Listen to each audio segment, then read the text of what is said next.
When in April the sweet showers fall, and pierce the drought of March to the root, and all the veins are bathed in liquor of such power as brings about the engendering of the flower, when also Zephyrus with his sweet breath exhales an air in every grove and heath upon the tender shoots, and the young sun his half-course in the sign of the ram has run, and the small fowl a-making melody, that sleep away the night with open eye, so nature pricks them, and their heart engages. Then people long to go on pilgrimages, and palmers long to seek the stranger strands of far-off saints, hallowed in sundry lands. And specially from every shire's end of England down to Canterbury they wend, to seek the holy blissful martyr, quick to give his help to them when they were sick. It happened in that season that one day in Southwark, at the Tabard, as I lay ready to go on pilgrimage and start for Canterbury, most devout at heart, at night there came into that hostelry some 29 in a company of sundry folk, happening then to fall in fellowship, and they were pilgrims all that towards Canterbury meant to ride. The rooms and stables of the inn were wide, they made us easy, all was of the best, and briefly, when the sun had gone to rest, I'd spoken to them all upon the trip, and soon was one with them in fellowship, pledged to rise early, and to take the way to Canterbury, as you heard me say. But first I beg of you, in courtesy, not to condemn me as unmannerly, if I speak plainly and with no concealings, and give account of all their words and dealings, using their very phrases as they fell. For certainly, as you all know so well, he who repeats a tale after a man is bound to say as nearly as he can each single word if he remembers it, however rudely spoken or unfit. And Christ himself spoke broad in Holy Writ, yet there is no scurrility in it. And Plato says, for those with power to read, the word should be as cousin to the deed. Our host gave us great welcome. Every one was given a place, and supper was begun. He served the finest victuals you could think. The wine was strong, and we were glad to drink. A very striking man our host withal, and fit to be a marshal in a hall. His eyes were bright, his girth a little wide. There is no finer burgess in Cheapside. Bold in his speech, yet wise and full of tact. There was no manly attribute he lacked. What's more, he was a merry-hearted man. After our meal he jokingly began to talk of sport, and, among other things, after we'd settled up our reckonings, he said as follows. Truly, gentlemen, you're very welcome, and I can't think when, upon my word I'm telling you no lie, I've seen a gathering here that looks so spry. No, not this year, as in this tavern now. I'd think you up some fun if I knew how. And as it happens, a thought has just occurred to please you, costing nothing, on my word. You're off to Canterbury. Well, Godspeed, blessed St. Thomas answer to your need. And I don't doubt before the journey's done, you mean to while the time in tales and fun.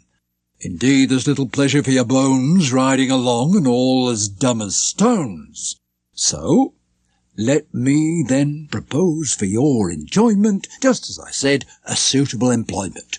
But if my notion suits and you agree and promise to submit yourselves to me, playing your parts exactly as I say, tomorrow, as you ride along the way, then, by my father's soul, and he is dead, if you don't like it, you can have my head. Hold up your hands, and not another word. Well, our opinion was not long deferred. It seemed not worth a serious debate. We all agreed to it at any rate, and bade him issue what commands he would. My lords, he said, now listen for your good, and please don't treat my notion with disdain. This is the point.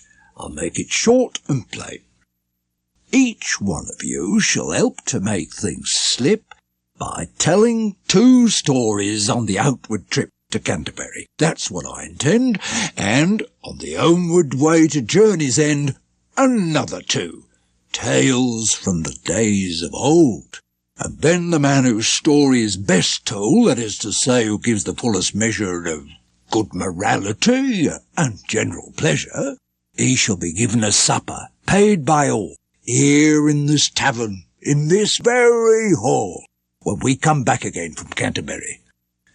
And in the hope to keep you bright and merry, I'll go along with you myself, and ride all at my own expense, serve as guide. I'll be the judge. Those who won't obey shall pay for what we spend upon the way. Now, if you all agree to what you've heard, tell me at once without another word, and I will make arrangements early for it. Of course, we all agreed. In fact, we swore it delightedly, and made entreaty, too, that he should act as he proposed to do, become our governor, in short, and be judge of our tales and general referee, and set the supper at a certain price. We promised to be ruled by his advice, come high, come low. Unanimously thus we set him up in judgment over us. More wine was fetched as the business being done. We drank it off, and up went every one to bed without a moment delay. Early next morning, at the spring of day, up rose our host and roused us like a cock, gathering us together in a flock. And off we rode at slightly faster pace than walking to Saint Thomas' watering place. There our host drew up, began to ease his horse, and said, "Now listen, if you please, my lords. Remember what you promised me, if even song and matins will agree. Let's see who shall be the first to tell a tale, and as I hope to drink good wine and ale, I'll be your judge. The rebel who disobeys, however much the journey costs, he pays. Now draw for cut, and then we can depart. The man who draws the shortest cut shall start." "My lord the knight," he said, "step up to me and draw your cut, for that is my decree. And come you near, my lady prioress, and you, sir cleric, drop your shamefastness. No studying now. A hand from every man." Immediately the draw for lots began, and to tell shortly how the matter went, whether by chance or fate or accident. The truth is this: the cut fell to the knight, which everybody greeted with delight, and tell his tale he must, as reason was, because of our agreement, and because he too had sworn. What more is there to say? For when this good man saw how matters lay, being by wisdom and obedience driven to keep a promise he had freely given, he said, "Since it's for me to start the game, why, welcome be the cut in God's good name. Now let us ride, and listen to what I say." And at the word we started on our way. When we had heard the tale the knight had told, not one among the pilgrims, young or old, but said it was indeed a noble story, worthy to be remembered for its glory, and it especially pleased the gentlefolk.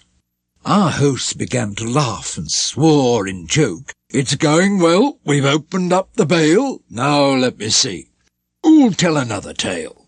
Upon my soul, the game has begun well.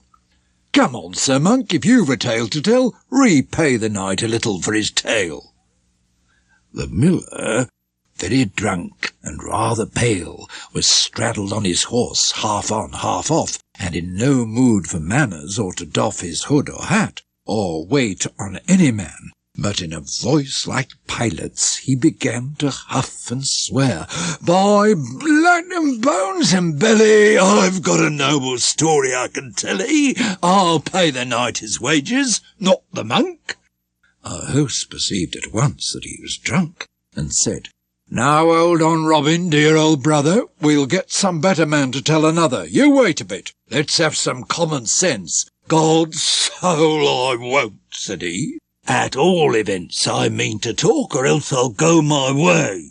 Our host replied, "Well, blush you then you may, you fool, your wits have gone beyond recall." "Now listen," said the miller, "one and all to what I have to say, but first I'm bound to say I'm drunk.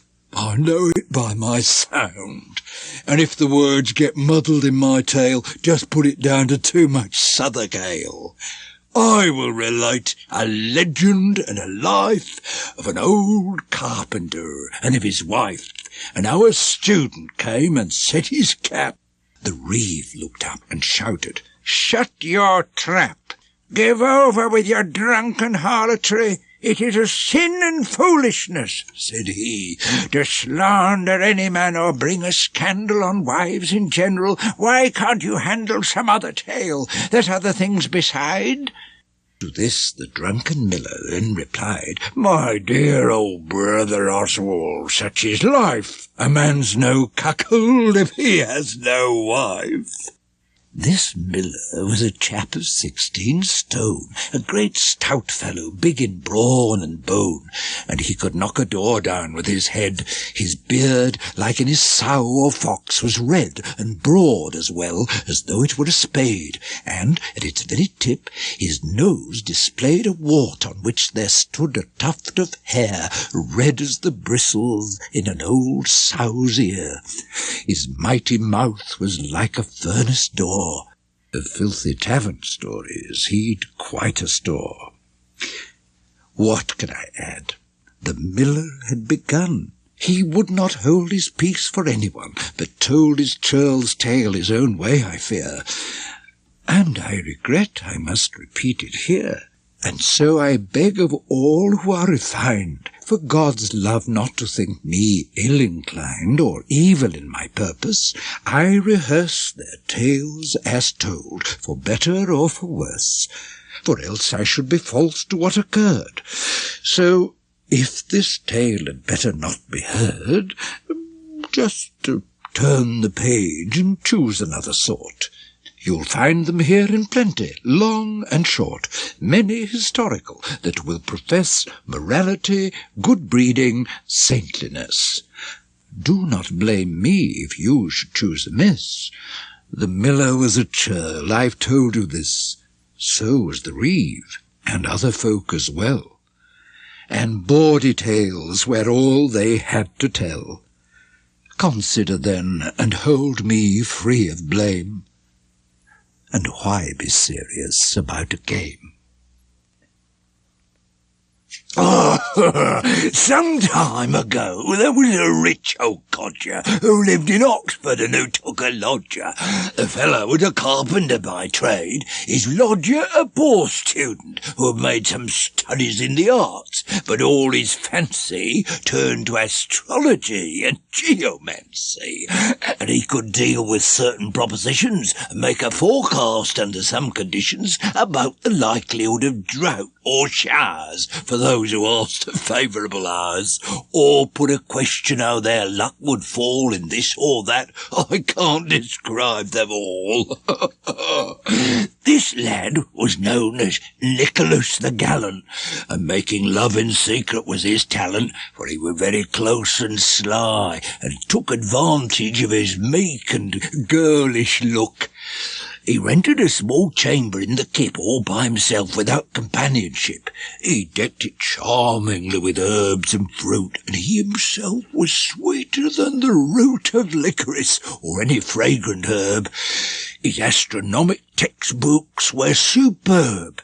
He had an astrolabe to match his art, and calculating counters laid apart on handy shelves that stood above his bed. His press was curtained coarsely and in red. This carpenter had married a new wife not long before, and loved her more than life. She was a girl of 18 years of age. Jealous he was, and kept her in the cage, for he was old and she was wild and young. He thought himself quite likely to be stung. He might have known, were Cato on his shelf, a man should marry someone like himself. A man should pick an equal for his mate. Youth and old age are often in debate. However, He had fallen in the snare, and had to bear his cross as others bear. She was a pretty creature, fair and tender, and had a weasel's body softly slender. She wore a broad silk ribbon rather high, and certainly she had a lecherous eye, and she had plucked her eyebrows into bows. Slenderly arched they were, and black as sloes, and a more truly blissful sight to see she was than blossom on a cherry tree, and her complexion had a brighter tint than a new florin from the Royal Mint. Her mouth was sweet as mead or honey, say a hoard of apples lying in the hay. Skittish she was, as jolly as a coat, tall as a mast and upright as a boat. High shoes she wore, and laced them to the top. She was a daisy, oh, a lollipop. Now, gentlemen, this gallant Nicholas one day began to romp and make a pass at this young woman in a mood of play, her husband being out, down Orsney way. Students are sly and giving way to whim. He made a grab and caught her by the quim and said, "Unless I have my will of you, I'll die of secret love, oh darling, do." Then held her haunches hard and gave a cry, "Oh, love me all at once, or I shall die." She gave a spring just like a skittish coat boxed in a frame for shoeing, and with a jolt managed in time to wrench her head away, and said, "Give over, Nicholas, I say. No, I won't kiss you. Stop it. Let me go, or I shall scream. I'll let the neighbours know. Where are your manners? Take away your paws." Then Nicholas began to plead his cause, and spoke so fair in proffering what he could, that in the end she promised him she would, swearing she'd love him, with a solemn promise to be at his disposal by Saint Thomas when she could spy an opportunity. My husband is so full of jealousy. Unless you watch your step and hold your breath, I know for certain it will be my death. So just remember, keep it under your hat. "Oh, never mind about a thing like that," said he. "A scholar doesn't have to stir his wits so much to trick a carpenter." And so they both agreed to it and swore to watch their chance, as I've said before. It happened later she went off to church, this worthy wife, one holiday, to search her conscience and to do the works of Christ. She put her work aside, and she enticed the colour to her face to make her mark. Her forehead shone. There was a parish clerk serving the church, whose name was Absalom. His hair was all in golden curls and shone, just like a fan it strutted outward, starting to left and right from an accomplished parting. This Absalom, so jolly in his ways, would bear the censer round on holy days and cense the parish women. He would cast many a lovelorn look before he passed, especially at this carpenter's young wife. Looking at her would make a happy life. She was so neat, so sweet, so lecherous, and I dare say if she'd been a mouse and he a cat, she'd have been pounced upon.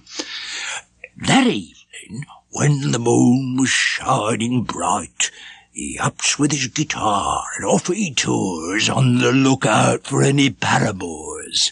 Larky and amorous, away he strode until he reached the carpenter's abode.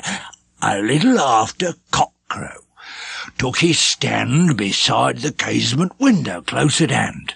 It was set low upon the cottage face, and started singing softly and with grace. "Now, dearest lady, if thy pleasure be in thoughts of love, think tenderly of me." On his guitar he plucked a tuneful string. This carpenter awoke and heard him sing, and turning to his wife said, "Alison, wife, do you hear him? There goes Absalom, chanting away under our chamber wall." And she... Yes, John, God knows I hear it all. If she thought more of it, she didn't tell. So things went on. What's better than all's well? From day to day this jolly Absalom, wooing away, became quite woe-begone. He lay awake all night and all the day, combed his thick locks and tried to pass for gay. Wooed her by go-between and wooed by proxy, swore to be page and servant to his doxy, trilled and related like a nightingale, sent her sweet wine and mead and spicy ale. What was the good? Were he as bold as brass? She was in love with gallant Nicholas. Now show your paces, Nicholas, you spark, and leave lamenting to the parish clerk. And so it happened that one Saturday, when the old carpenter was safe away at Olseley, Nicholas and Alison agreed at last in what was to be done. Nicholas was to exercise his wits on her suspicious husband's foolish fits, and if so be the trick worked out all right, she then would sleep with Nicholas all night, for such was his desire and hers as well. And even quicker than it takes to tell, young Nicholas, who simply couldn't wait, went to his room on tiptoe with a plate of food and drink enough to last a day or two. And Alison was told to say, in case her husband asked for Nicholas, that she had no idea where he was, and that she hadn't set eyes on him all day and thought he must be ill, she couldn't say. This foolish carpenter was lost in wonder at Nicholas. What could have got him under? He said, "I can't help thinking, by the mass, things can't be going right with Nicholas. What if he took and died? God guard his ways, a ticklish place the world is nowadays. I saw a corpse this morning borne to kirk that only Monday last I saw at work. Run up," he told the serving lad. "Be quick, shout at his door or knock it with a brick. Take a good look and tell me how he fares." The serving boy went sturdily upstairs, stopped at the door, and, standing there, the lad shouted away, and, hammering like mad, cried, "Oh, what's up? Hey, Master Nicolay, how can you lie up there asleep all day?" But all for naught. He didn't hear a soul. He found a broken panel with a hole right at the bottom, useful to the cat or creeping in by. So he looked through that, and in the end he saw him through the crack. This Nicholas lay gaping on his back as if he'd caught a glimpse of the new moon. Down went the boy and told his master soon about the state in which he found the man. On hearing this, the carpenter began to cross himself and said, "Saint Wade bless us, we little know what's coming to distress us. The man has fallen with this here astronomy into a fit, or lunacy, maybe. I always thought that was how it would go. God has some secrets that we shouldn't know. How blessed are the simple, aye, indeed, that only know enough to say their creed. Happened just so with such another student of astronomy, and he was so imprudent as to stare upwards while he crossed a field, busy foreseeing what the stars revealed. And what should happen but he fell down flat into a dung heap. He didn't foresee that." Oh, But by the saints, we've reached a sorry pass. I can't help worrying for Nicholas. Get me a staff to praise against the floor. Robin, you put your shoulder to the door. We'll shake the study out of him, I guess. The pair of them began to heave and press against the door. Happened the lead was strong, so it didn't take them very long to heave it off its hinges. Down it came. Still as a stone lay Nicholas, with the same expression gaping upwards into air. The carpenter supposed it was despair, and caught him by the shoulder mightily, shook him and shouted with asperity, "What, Nicholas? Hey, look down! Is it a fashion to act? Wake up and think upon Christ's passion. I sign you with a cross from elves and sprites. I'll say a spell to keep you safe o' nights. Jesu Christ and Benedict sainted, bless this house from creature tainted. Drive away night hags, white paternoster. Where did you go, St. Peter Soster?" And in the end, the dandy Nicholas began to sigh. "And must it come to pass, O Lord, must all the world be cast away?" The carpenter replied, "What's that you say?" Young Nicholas got up and shut the door, and sitting down beside him on the floor, said, "Landlord, you must swear by Judgment Day not to repeat a syllable I say." The silly fellow answered, "I'm no blab, though I should say it, I'm not given to gab. Say what you like, for I shall never tell man, woman, or child by him that harrowed hell." "Now, John," said Nicholas, "believe you me, I have found out by my astrology, and looking at the moon when it was bright, that Monday next, a quarter way through night, rain is to fall in torrents, such a scud it will be twice as bad as Noah's flood. This world of ours in just about an hour shall all be drowned. It's such a hideous shower, and all mankind with total loss of life." The carpenter exclaimed, "Alas, my wife, my little Alison, is she to drown?" And in his grief he very near fell down. "Is there no remedy," he said, "for this?" "Thanks be to God," said Nicholas, "there is, if you will do exactly what I say and don't start thinking up some other way. I want you now at once to hurry off and fetch a shallow tub or kneading trough for each of us, but see that they are large and such as we can float in, like a barge, and have them loaded with sufficient victual to last a day. We only need a little. The waters will abate and flow away round 9 o'clock upon the following day. Robin the lad mayn't know of this, poor knave, nor Jill the maid. Those two I cannot save. Don't ask me why. And even if you do, I can't disclose God's secret thoughts to you.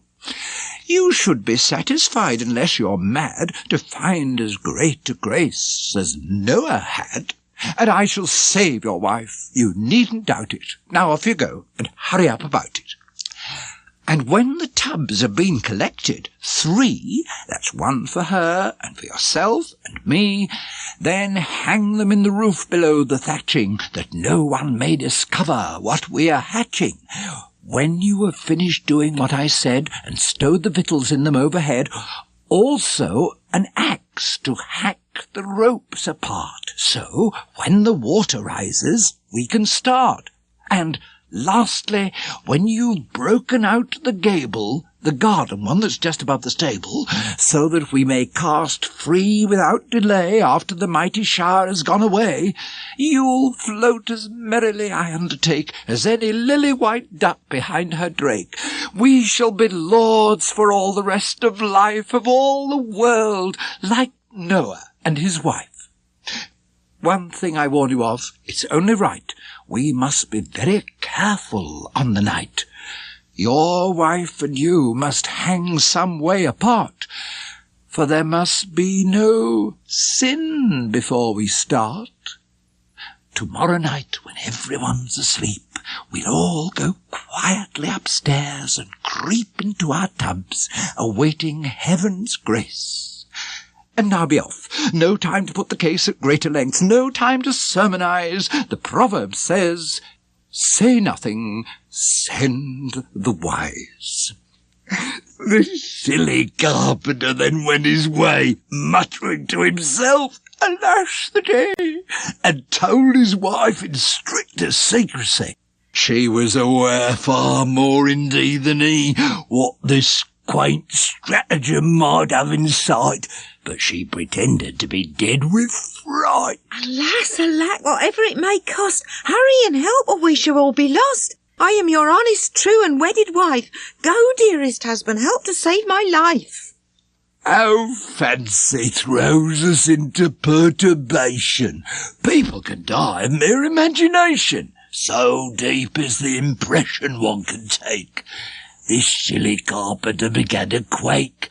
Before his eyes there verily seemed to be the floods of Noah, wallowing like the sea and drowning Alison, his honey pet. He wept and wailed, his features were all set in grief. He sighed with many a doleful grunt. He went and got a tub, began to hunt for kneading troughs, found two, and had 'em sent home to his house in secret. Then he went and, unbeknowns, he hung them from a rafter. With his own hands he made 3 ladders after, uprights and rungs, to help them in their scheme of climbing where they hung upon the beam. He victualled tub and trough, and made all snug with bread and cheese, and ale in a large jug. Enough for 3 of them to last the day, and just before completing this array, packed off the maid and his apprentice too to London on a job they had to do. And on the Monday, when it drew to night, he shut his door and doused the candlelight, and made quite sure all was as it should be. And shortly up they clambered, all the 3, silent and separate. They began to pray, and "Pater noster, mum," said Nicolai, and "Mum," said John, and "Mum," said Alison. The carpenter's devotions being done, he sat quite still, then fell to prayer again, with one ear cocked, however, for the rain. The carpenter, with all the work he'd seen, fell dead asleep. Round curfew must have been, maybe a little later on the hour. He groaned in sleep a travail of his soul, and snored because his head was turned awry. Down by their ladders, stalking from on high, came Nicholas and Alison, and sped softly downstairs, without a word, to bed. And where this carpenter was wont to be, the revels started and the melody, and thus lay Nicholas and Alison, busy in solace and the quest of fun, until the bell for Lords had started ringing, and in the chancel friars began their singing. This parish clerk, this amorous Absalom, love-stricken still and very woe begone, upon the Monday was in company at Oseley with his friends for jollity, and chanced to ask a resident cloisterer what had become of John the carpenter. The fellow drew him out of church to say, "Don't know, not been at work since Saturday.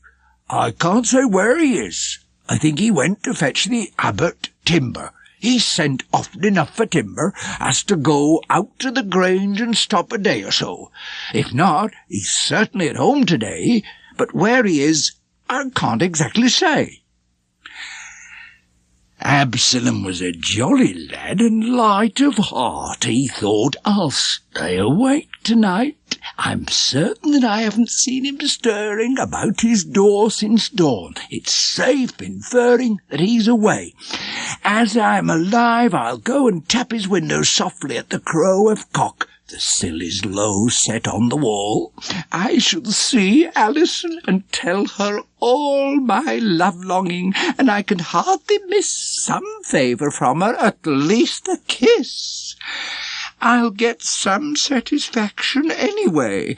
There's been an itching in my mouth all day, and that's a sign of kissing at the least, and all last night I dreamt about a feast. I think I'll go and sleep an hour or two, then wake and have some fun. That's what I'll do. The first cock crew at last, and thereupon up rose this jolly lover Absalom in gayest clothes, garnished with that and this. But first he chewed a grain of licorice to charm his breath before he combed his hair. Under his tongue the comfit nestling there would make him gracious. He began a roam towards the carpenters. He reached their home, and by the casement window took his stand. Breast high it stood, no higher than his hand. He gave a cough. It was a semi-sound. Alison, honeycomb, are you around? Sweet cinnamon, my little pretty bird. Sweetheart, wake up and say a little word. Believe me, darling, I'm so deep in love, I croon with longing like a turtle dove. I eat as little as a girl in school. Now, Absalom, be off, you great tomfool. There's no come up and kiss me here for you. I love another, and why shouldn't I too? Better than you, by Jesu, you Absalom. Take yourself off, or I shall throw a stone. I want to get some sleep. You go to hell. Alas, said Absalom, I knew it well. True love is always mocked and girded at. So kiss me if you can't do more than that, for I am good at kissing, you will see. And if I do, will you stop pestering me? I swear it to you, darling. I'll be gone. Get ready, then. Wait, I'll put something on. Now steady, Nicholas. Just hold your breath and see what happens. We shall laugh to death. This Absalom went down upon his knees. I am a lord, he thought, and by degrees there may be more to come. The plot may thicken. Mercy, my love, he said. Your mouth, my chicken. She flung the window open then in haste and said, I've done. Come on, no time to waste. The neighbours here are always on the spy. Absalom started wiping his mouth dry. Dark was the night as pitch, as black as coal, and at the window out she put her hoe. And Absalom, so fortune framed the farce, put up his mouth and kissed her naked arse most savourously before he knew of this. And back he started. Something was amiss. He knew quite well a woman has no beard, yet something rough and airy had appeared. What have I done? He said. Can that be you? She cried, and clapped the window too. Off went poor Absalom sadly through the dark. A beard, cried Nicholas the Spark. God's body, that was something like a joke. And Absalom, overhearing what he spoke, bit on his lips and nearly threw a fit in rage, and thought, I'll pay you back for it. Who's busy rubbing, scraping at his lips with dust, with sand, with straw, with cloth, with chips? But Absalom, he thought, I'll bring him down. I wouldn't let this go for all the town. I'll take my soul and sell it to the devil to be revenged upon him. I'll get level. Oh, God, why did I let myself be fooled? The fiery eater love by now had cooled, for from the time he kissed her hinder parts, he didn't give a tinker's curse for tarts. His malady was cured by this endeavour, and he defied all paramours whatever. So, weeping like a child that has been whipped, he turned away. Across the road he slipped and called on Gervase. Gervase was a smith. His forge was full of things for ploughing with, and he was busy sharpening a share. Absalom knocked, and with an easy air called, "Gervase, open up the door, come on." "What's that? Who's there?" "It's me. It's Absalom." "What, Absalom? By Jesus, blessed tree, you're early up, eh, Benny Dicety? What's wrong? Some jolly girl as like as not has coaxed you out and set you on the trot. Blessed St. Neot, you know the thing I mean." But Absalom, who didn't give a bean for all his joking, offered no debate. He had a good deal more upon his plate than Gervase knew, and said, "Would it be fair to borrow that iron in the chimney there, the hot one? See it? I've a job to do. It won't take long. I'll bring it back to you." Gervase replied, "Why, if you ask for gold, a bag of sovereigns, or of wealth untold, it should be yours, as I'm an honest smith. But Christ, why borrow that to do it with?" "Let that," said Absalom, "be as it may. You'll hear about it all some other day." He caught the iron up, the haft was cool, and left the smithy softly with the tool, crept to the little window in the wall, and coughed. He knocked and gave a little call under the window as he had before. Alison said, "There's someone at the door. Who's knocking there? I'll warrant it's a thief." "Why, no," said he. "My little flower leaf. It's your own Absalom, my sweetie thing. Look what I brought you. It's a golden ring my mother gave me, as I may be saved. It's very fine and prettily engraved. I'll give it to you, darling, for a kiss." Now Nicholas had risen for a piss, and thought he could improve upon the jape, and make him kiss his arse ere he escape, and opening the window with a jerk, stuck out his arse, a handsome piece of work, buttocks and all, as far as to the haunch.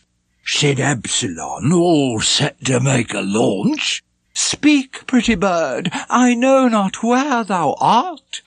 This Nicholas at once let fly a fart, as loud as if it were a thunderclap. He was near blinded by the blast, poor chap, but his hot iron was ready. With a thump he smote him in the middle of the rump.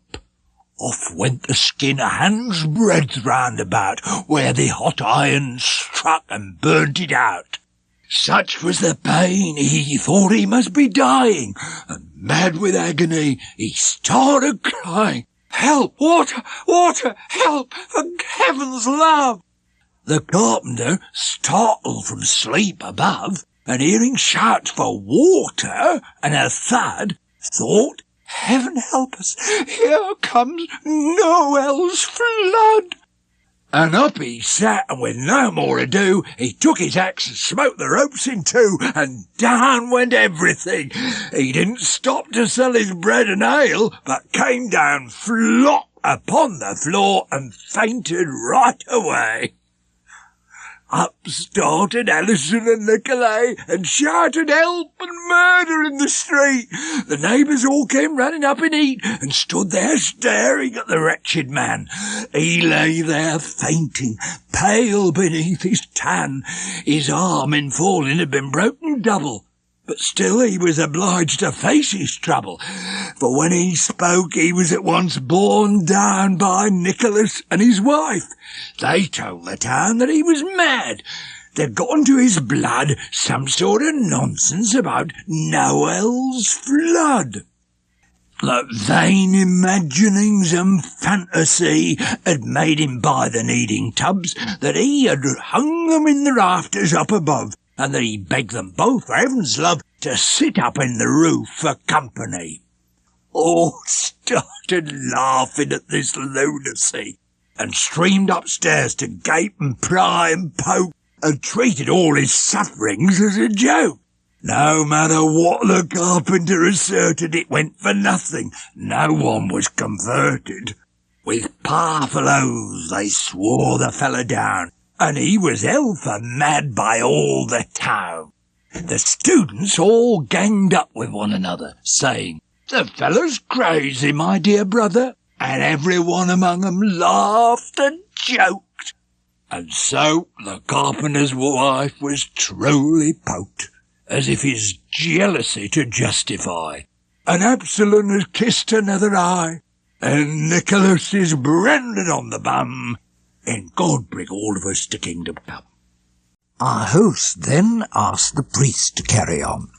Come here, you priest, step forward, you, Sir John, and tell a tale to make our troubles pack. Cheer yourself up, although you ride a hack.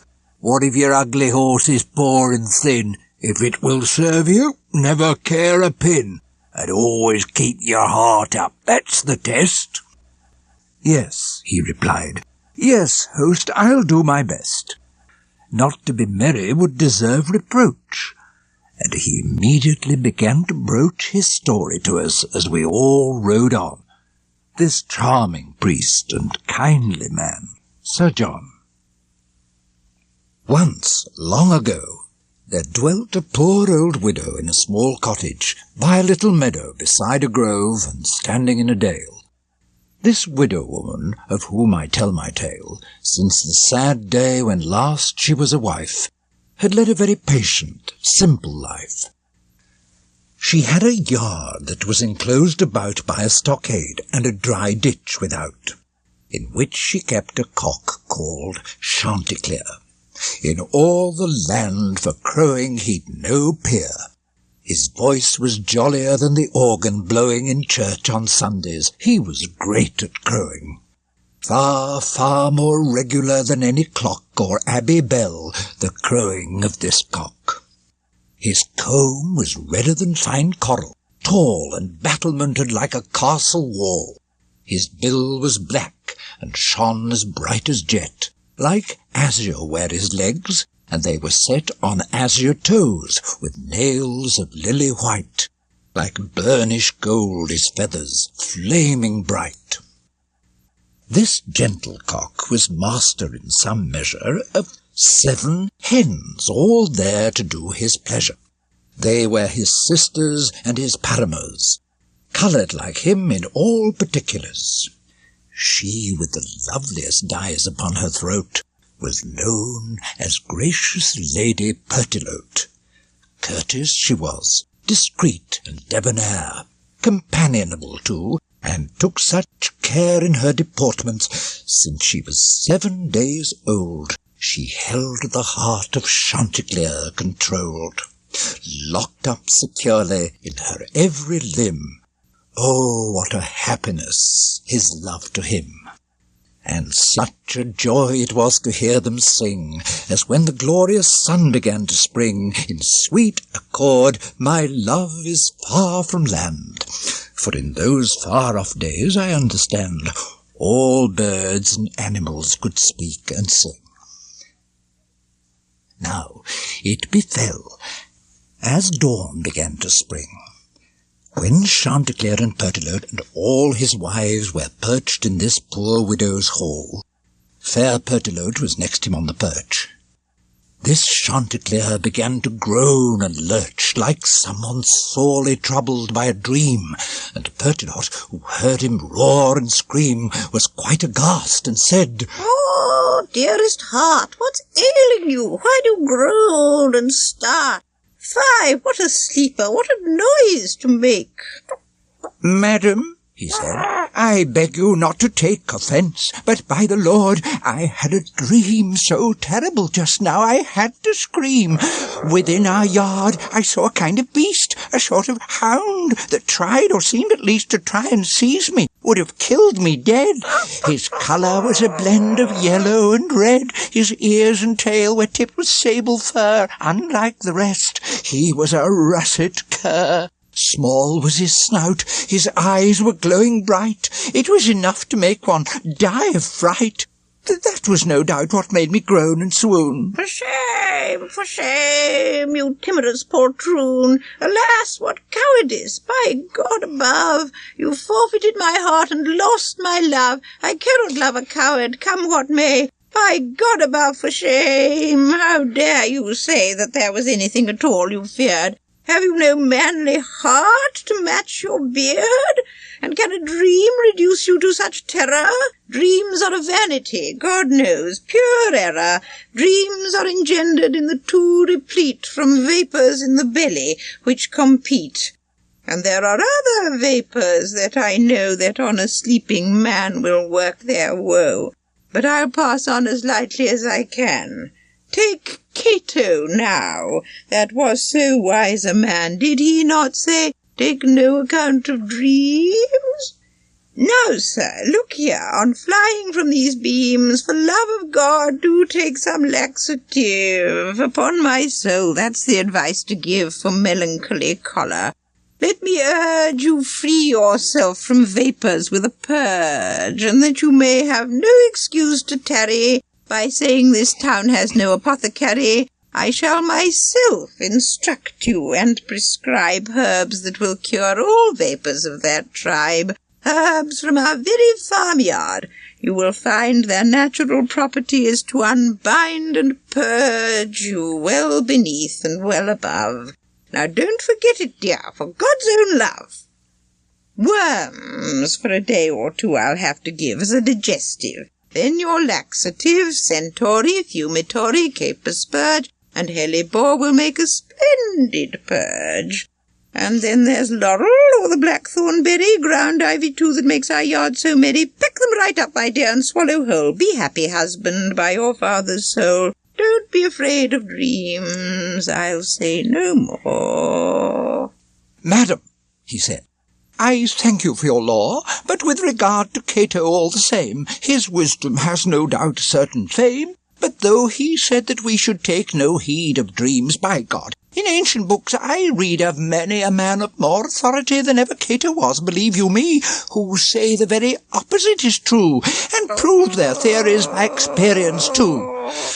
And then there's the Old Testament, a manual well worth your study. See the book of Daniel. Did Daniel think a dream was vanity? Read about Joseph too, and you will see that many dreams, I do not say that all, give cognizance of what is to befall. Look at Lord Pharaoh, king of Egypt. Look at what befell his butler and his cook. So let me say in very brief conclusion, my dream undoubtedly foretells confusion. It bodes me ill, I say, and furthermore, upon your laxatives I set no store, for they are venomous. I've suffered by 'em often enough before, and I defy 'em. But now let's talk of fun and stop all this. Dear madam, as I hope for heaven's bliss, of one thing God has sent me plenteous grace. For when I see the beauty of your face, that scarlet loveliness about your eyes, all thought of terror and confusion dies. For it's as certain as the creed I know, mulier est hominis confusio. A Latin tag, dear madam, meaning this: woman is man's delight and all his bliss. For when at night I feel your feathery side, although perforce I cannot take a ride, because, alas, our perch was made too narrow, delight and solace fill me to the marrow, and I defy all visions and all dreams. And with that word he flew down from the beams, for it was day, and down his hens flew all. And with a chuck he gave the troop a call, for he had found a seed upon the floor.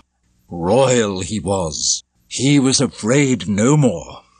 He feathered Pertelote in wanton play, and trod her 20 times ere prime of day. Grim as a lion's was his manly frown, as on his toes he sauntered up and down. He scarcely deigned to set his foot to ground, and every time a seed of corn was found, he gave a chuck, and up his wives ran all. Thus, royal as a prince who strides his hall, leave we the Chanticleer engaged on feeding, and pass to the adventure that was breeding. A coal-tipped fox of sly iniquity that had been lurking round the grove for 3 long years, that very night burst through and past stockade and hedge, as Providence forecast. into the yard where Chanticleer the fair was wont with all his ladies to repair. Still in a bed of cabbages he lay, until about the middle of the day, watching the clock and waiting for his cue, as all these homicides so gladly do that lie about in wait to murder men. O false assassin lurking in thy den! O new Iscariot, new Ganelon, and that Greek traitor, thou whose treachery won Troy town and brought it utterly to sorrow! O Chanticleer, accursed be that morrow that brought thee to the yard from thy high beams! Thou hadst been warned, and truly, by thy dreams. But I decline discussion of the matter. My tale is of a cock, and of the clatter that came of following his wife's advice to walk about his yard on the precise morning after the dream of which I told. Oh, woman's counsel is so often cold. A woman's counsel brought us first to woe, made Adam out of paradise to go, where he had been so merry, so well at ease. But, for I know not whom it may displease, if I suggest that women are to blame, pass over that. I only speak in game. Merrily in her dust bath in the sand lay Prunella, her sisters were at hand, basking in sunlight. Chanticleer sang free, more merrily than a mermaid in the sea. And so it happened as he cast his eye towards the cabbaged butterfly, it fell upon the fox there, lying low. Gone was all inclination then to crow. "Clerk! Clerk!" he cried, giving a sudden start, as one who feels a terror at his heart. For natural instinct teaches beasts to flee the moment they perceive an enemy, though they had never met with it before. This Chanticleer was shaken to the core and would have fled. The fox was quick to say, however, "Sir, whither so fast away? Are you afraid of me, that am your friend? A fiend or worse I should be to intend you harm or practice villainy upon you. Dear sir, I was not even spying on you. Truly, I came to do no other thing than just to lie and listen to you sing. You have as merry a voice as God has given to any angel in the courts of heaven. But when it comes to singing, I'll say this, else may these eyes of mine be barred from bliss. There never was a singer I would rather have heard at dawn than your respected father.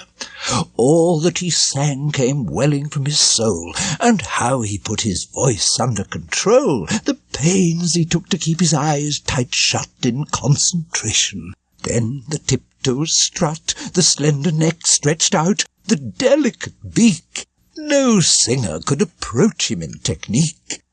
And the discretion of your father's art, and wisdom, oh, for charity of heart!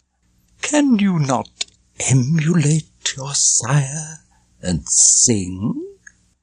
This Chanticleer began to beat a wing, as one incapable of smelling treason. So wholly had this flattery ravished reason. Then Chanticleer stood high upon his toes. He stretched his neck, his eyes began to close, his beak to open, with his eyes shut tight. He then began to sing with all his might.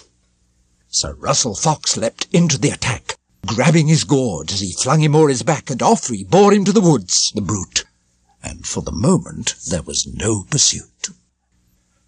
O destiny that may not be evaded! Alas that Chanticleer had so paraded! Alas that he had flown down from the beams! Oh, that his wife took no account of dreams! Oh, I could fashion you a rhapsody for Chanticleer in dread and agony. Sure never such a cry or lamentation was made by ladies of high Trojan station, when Ilium fell, and Pyrrhus with his sword grabbed Priam by the beard, their king and lord, and slew him there, as the Aeneid tells, as what was uttered by those hens. Their yells surpassed them all in palpitating fear, when they beheld the rape of Chanticleer. Dame Prunella emitted sovereign shrieks that echoed up in anguish to the peaks. The blessed widow and her daughters too heard all these hens in clamour and halloo, and rushing to the door at all this shrieking, they saw the fox towards the covert streaking, and on his shoulder Chanticleer stretched flat. Look, the fox! Oh, mercy, look at that! They cursed the fox, and after him they ran, and stick in hand ran many a serving man. Ran Collar dog, ran Talbot, Bran and Shaggy, and with a distaff in her hand ran Maggie. Ran cow and calf, and ran the very hogs, in terror at the barking of the dogs. The men and women shouted, ran and cursed. They ran so hard they thought their hearts would burst. They yelled like fiends in hell. Ducks left the water, quacking and flapping as on point of slaughter. Up flew the geese in terror over the trees. Out of the hive came forth a swarm of bees. So hideous was the noise, God bless us all.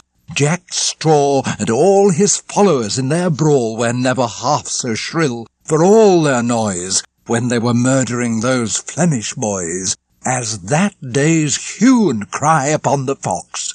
They grabbed up trumpets made of brass and box, of horn and bone, on which they blew and pooped. Therewithal they shouted and they whooped, so that it seemed the very heavens would fall. But now, good people, pay attention all.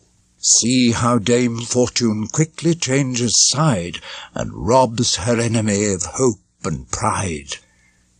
This cock that lay upon the fox's back, in all his dread contrived to give a quack, and said, Sir Fox, if I were you, as God's my witness, I would round upon those clods and shout, Turn back, you saucy bumpkins all, a very pestilence upon you fall.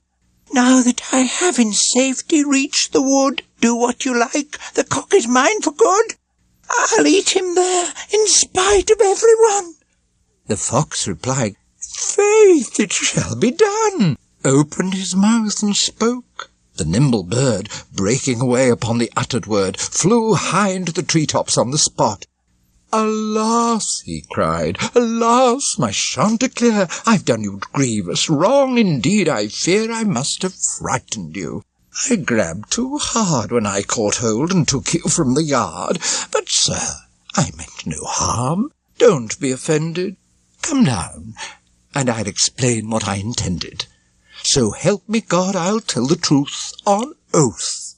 No, said the cock, and curses on us both, and first on me if I was such a dunce as let you fool me oftener than once. Never again for all your flattering lies you'll coax a song to make me blink my eyes, and as for those who blink when they should look, God blot them from his everlasting book. Nay, rather, said the fox, his plagues be flung on all who chatter that should hold their tongue. Lo, such it is not to be on your guard against the flatterers of the world or yard. And if you think my story is absurd, a foolish trifle of a beast and bird, a fable of a fox, a cock, a hen, take hold upon the moral, gentlemen. St. Paul himself, a saint of great discerning, says that all things are written for our learning. So take the grain, and let the chaff be still. And, gracious Father, if it be thy will, as saith my Saviour, make us all good men, and bring us to his heavenly bliss. Amen. Sir Priest, our host remarked in merry tones, bless me your breeches and your precious stones. That was a merry tale of Chanticleer. If you had only been a secular, you would have trodden a pretty foul, no doubt. Had you the heart, your muscles would hold out. You look as if you needed hens, I mean. Yes, more than 7 times 17. Just look what brawn he has, this gentle priest, and what a neck! His chest's not of the least. As for his eyes, they're like a sparrowhawk's, and his complexion's like a box of chalks. He needs no dyes imported from the East or Portugal. Good luck to you, Sir Priest, for telling a fine tale. And saying thus, he turned, as you shall hear, to one of us. Now here's the very man, or strike me dead. Come on, old chum and partner, he said. Tell us a funny story, crack a joke. Right, by St. Runnion, but I'll have a soak first at this pub. I've got a thirst to slake, said he. I'll drink and eat a bit of cake. Outcry arose among the gentlefolk. No, don't let him tell a dirty joke. Tell something with a moral, something clear and profitable, and we'll gladly hear. Granted, he said, but first I'll have to think. I'll ponder something decent while I drink. This pardoner had hair as yellow as wax, hanging down smoothly like a hank of flax. In driblets fell his locks behind his head, down to his shoulders, which they overspread. Thinly they fell, like rat-tails, one by one. He wore no hood upon his head, for fun. The hood inside his wallet had been stowed. He aimed at riding in the latest mode. He'd sewed a holy relic on his cap. His wallet lay before him on his lap, brimful of pardons, come from Rome, all hot. He had the same small voice a goat has got. His chin no beard had harboured, nor would harbour. Smoother than ever chin was left by barber. And he had bulging eyeballs like a hare. I judge he was a gelding, or a mare. My lords, he said, in churches where I preach, I cultivate a haughty kind of speech, and ring it out as roundly as a bell. I've got it all by heart, the tale I tell. I have a text, it always is the same, and always has been since I learnt the game. Old as the hills and fresher than the grass, relics malorum est cupiditas. Yes, that's my sermon, and my text is this. The root of all evil is avarice. But first I make pronouncements whence I come, show them my bulls in detail and in sum, and flaunt the papal seal for their inspection, as warrant for my bodily protection, that none may have the impudence to irk or hinder me in Christ's most holy work. Then I tell stories as occasion calls, showing forth bulls from popes and cardinals, from patriarchs and bishops. As I do, I speak some words in Latin, just a few, to put a saffron tinge upon my preaching, and stir devotion with a spice of teaching. Then I bring all my long glass bottles out, cram full of bones and ragged bits of clout. Relics they are, at least for such are known. Then, cased in metal, I've a shoulder bone, belonging to a sheep, a holy Jew's. Good men, I say, take heed, for here is news. Good men and women, here's a word of warning. If there is anyone in church this morning guilty of sin so far beyond expression horrible that he dare not make confession, or any woman, whether young or old, that's cuckolded at her husband, be she told that such as she shall have no power or grace to offer to my relics in this place. But those who can acquit themselves of blame can all come up and offer in God's name, and I will shrive them by the authority committed in this papal bull to me.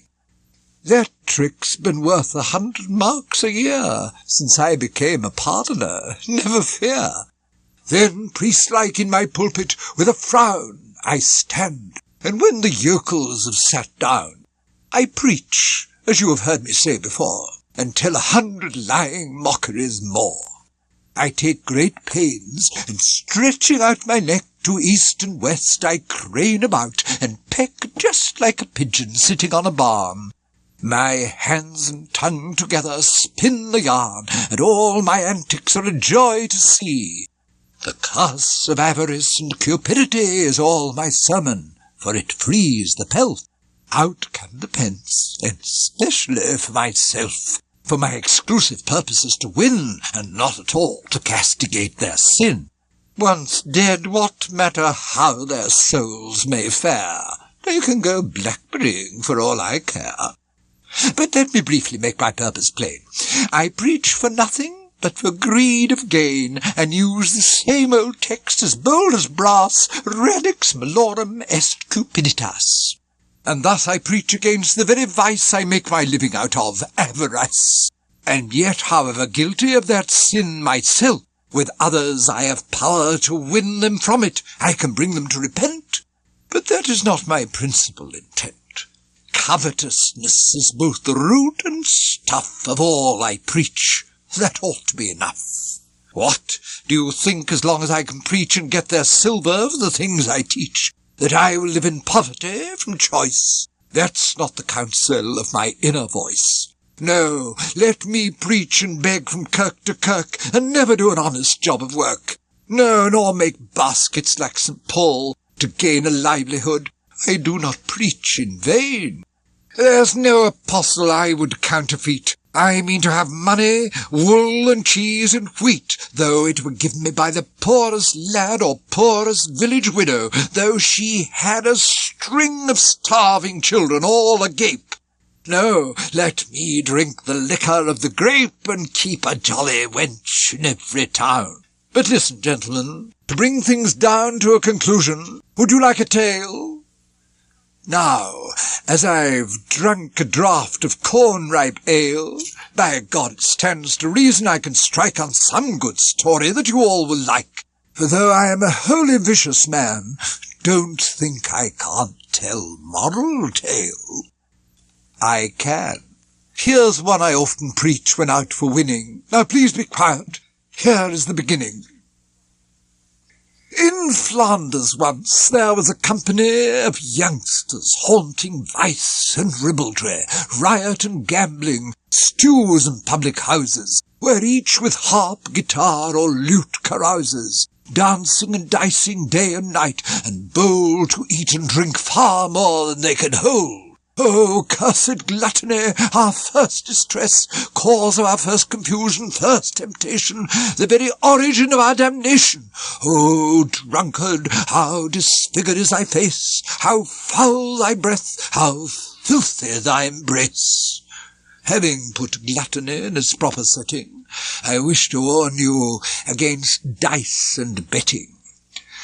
Gambling's the very mother of robbed purses, lies, double-dealing, perjury, and curses, manslaughter, blasphemy of Christ, and waste of time and money. Worse, you are debased in public reputation, put to shame. A common gambler is a nasty name. Now let me speak a word or two of swearing and perjury. The Bible is unsparing. Behold, and see the tables of the law of God's commandments to be held in awe. Look at the third, where it is written plain, Thou shalt not take the name of God in vain. And so abandon curses, small or great. But, sirs, I have a story to relate.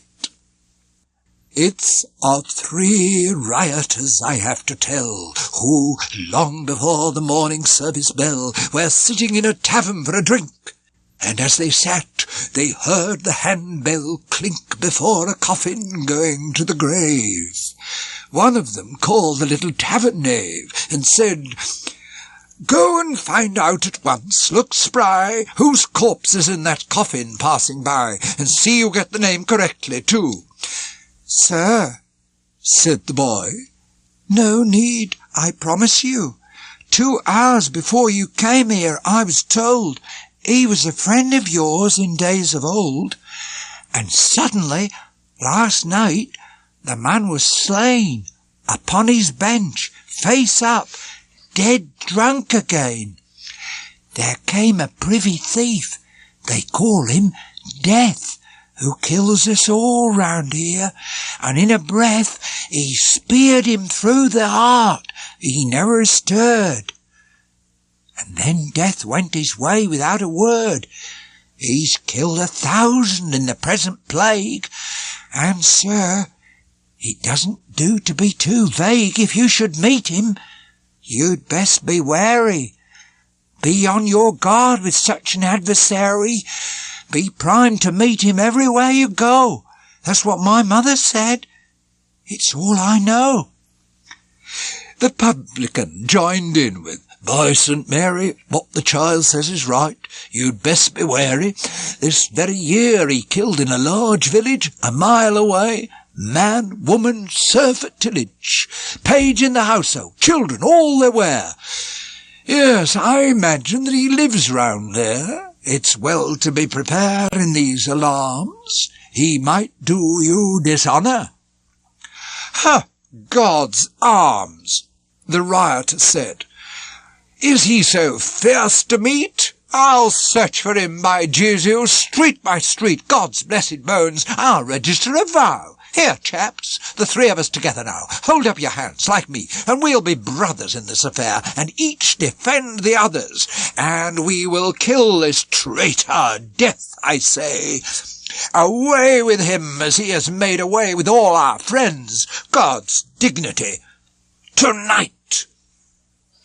They made their bargain, swore with appetite, these three, to live and die for one another, as brother born might swear to his born brother, and up they started in their drunken rage, and made towards this village which the page and publican had spoken of before. Many and grisly were the oaths they swore, tearing Christ's blessed body to a shred. If we can only catch him, Death is dead. When they had gone not fully half a mile, just as they were about to cross a stile, they came upon a very poor old man, who humbly greeted them and thus began. "God look to you, my lords, and give you quiet."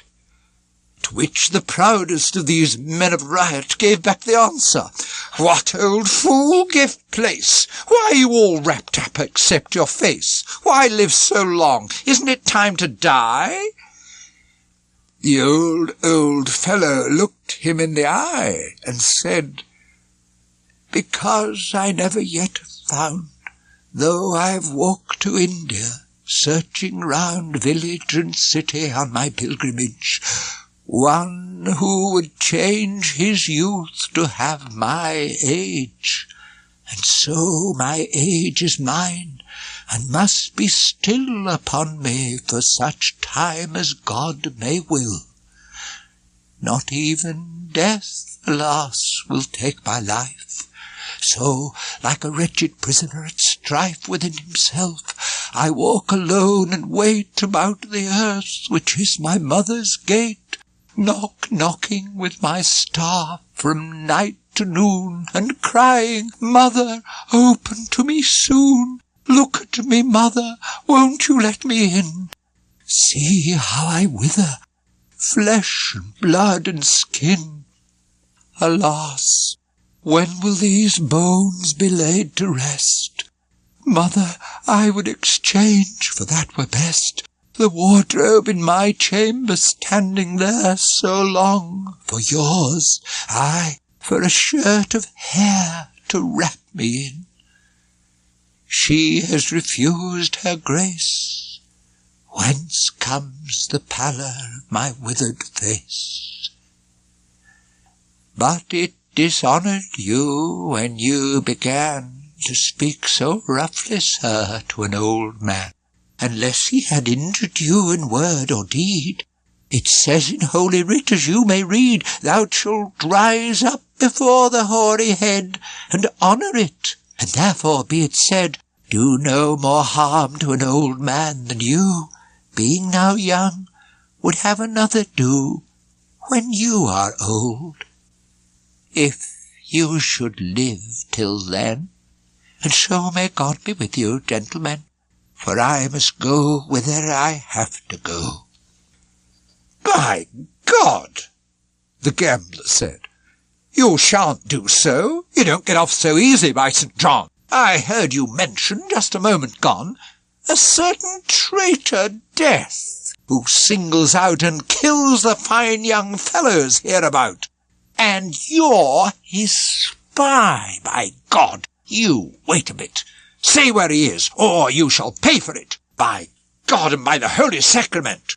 I say you've joined together by consent to kill us younger folk, you thieving swine." "Well, sirs," he said, "if it be your design to find out death, turn up this crooked way towards that grove. I left him there today under a tree, and there you'll find him waiting. He isn't one to hide for all your prating. You see that oak? He won't be far to find. And God protect you that redeemed mankind. Aye, and amend you." Thus that ancient man. At once the 3 young rioters began to run and reach the tree, and there they found a pile of golden florins on the ground. New coined, 8 bushels of them as they thought. No longer was it death those fellows sought, for they were all so thrilled to see the sight. The florins were so beautiful and bright, that down they sat beside the precious pile. The wickedest spoke first after a while. "Brothers," he said, "you listen to what I say. I'm pretty sharp, although I joke away. It's clear that Fortune has bestowed this treasure to let us live in jollity and pleasure. Light come, light go. We'll spend it as we ought. God's precious dignity! Who would have thought this morning was to be our lucky day? If one could only get the gold away, back to my house, or else to yours, perhaps. For as you know, the gold is ours, chaps. We'd all be at the top of fortune, eh? But certainly it can't be done by day. People would call us robbers, a strong gang. So our own property would make us hang. No, we must bring this treasure back by night, some prudent way, and keep it out of sight. And so, as a solution, I propose we draw for lots and see the way it goes. The one who draws the longest, lucky man, shall run to town as quickly as he can to fetch us bread and wine, but keep things dark, while 2 remain in hiding here to mark our heap of treasure. If there's no delay, when night comes down, we'll carry it away. All 3 of us, wherever we have planned." He gathered lots and hid them in his hand, bidding them draw for where the luck should fall. It fell upon the youngest of them all, and off he ran at once towards the town. As soon as he had gone, the first sat down and thus began a parley with the other. "You know that you can trust me as a brother. Now let me tell you where your profit lies. You know our friend has gone to get supplies, and here's a lot of gold that is to be divided equally amongst us 3. Nevertheless, if I could shape things thus so that we shared it out, the 2 of us, wouldn't you take it as a friendly act?" "But how?" the other said. "He knows the fact that all the gold was left with me and you. What can we tell him? What are we to do?" "Is it a bargain," said the first, "or no? For I can tell you in a word or so what's to be done to bring the thing about." "Trust me," the other said. "You needn't doubt my word. I won't betray you. I'll be true." "Well," said his friend, "you see that we are 2, and 2 are twice as powerful as 1. Now look, when he comes back, get up in fun to have a wrestle. Then, as you attack, I'll up and put my dagger through his back while you and he are struggling, as in game. Then draw your dagger too and do the same. Then all this money will be ours to spend. Divided equally, of course, dear friend. Then we can gratify our lusts and fill the day with dicing at our own sweet will." Thus these 2 miscreants agreed to slay the 3rd and youngest, as you heard me say. The youngest, as he ran towards the town, kept turning over, rolling up and down within his heart the beauty of those bright new florins, saying, "Lord, To think I might have all that treasure to myself alone. Could there be anyone beneath the throne of God so happy as I then should be? And so the fiend, our common enemy, was given power to put it in his thought that there was always poison to be bought, and that with poison he could kill his friends. To men in such a state the devil sends thoughts of this kind, and has a full permission to lure them on to sorrow and perdition. For this young man was utterly content to kill them both, and never to repent. And on he ran. He had no thought to tarry, came to the town, found an apothecary, and said, "Sell me some poison, if you will. I have a lot of rats I want to kill, and there's a polecat, too, about my yard that takes my chickens, and it hits me hard. But I'll get even, as is only right, with vermin that destroy a man by night." The chemist answered, "I've a preparation which you shall have, and by my soul's salvation, if any living creature eat or drink a mouthful ere he has the time to think, though he took less than makes a grain of wheat, you'll see him fall down dying at your feet. Yes, die he must, and in so short a while you'd hardly have the time to walk a mile. The poison is so strong, you understand." This cursed fellow grabbed into his hand the box of poison, and away he ran into a neighbouring street, and found a man who lent him 3 large bottles. He withdrew, and deftly poured the poison into 2. He kept the 3rd one clean, as well he might, for his own drink, meaning to work all night stacking the gold and carrying it away. And when this rioter, this devil's clay, had filled his bottles up with wine, all 3, back to rejoin his comrades sauntered he. Why make a sermon of it? Why waste breath? Exactly in the way they'd planned his death, they fell on him and slew him, 2 to 1. Then said the first of them, when this was done, "Now for a drink. Sit down and let's be merry, for later on there'll be the corpse to bury." And, as it happened, reaching for a sup, he took a bottle full of poison up, and drank. And his companion, nothing loath, drank from it also, and they perished both. O cursed sin, O blackguardly excess, O treacherous homicide, O wickedness, O gluttony that lusted on and diced, O blasphemy that took the name of Christ.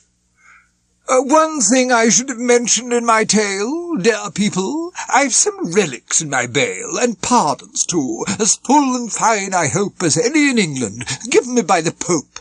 If there be one among you that is willing to have my absolution for a shilling, devoutly given, come, and do not harden your hearts, but kneel in humbleness for pardon. Remember, we are all at fortune's beck.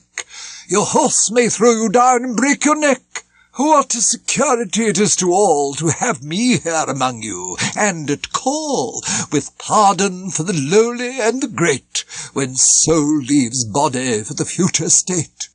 And I advise our host here to begin, the most enveloped of you all in sin. Come forward, host, you shall be the first to pay, and kiss my holy relics right away. Only a groat. Come, unbuckle your purse.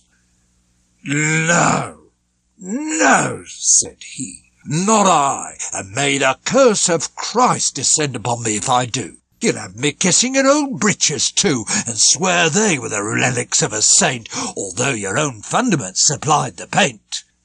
Now, by St. Helen, the Holy Land, I wish I had your bollocks in me hand instead of relics in a reliquarium. Have 'em cut off, and I will help to carry 'em.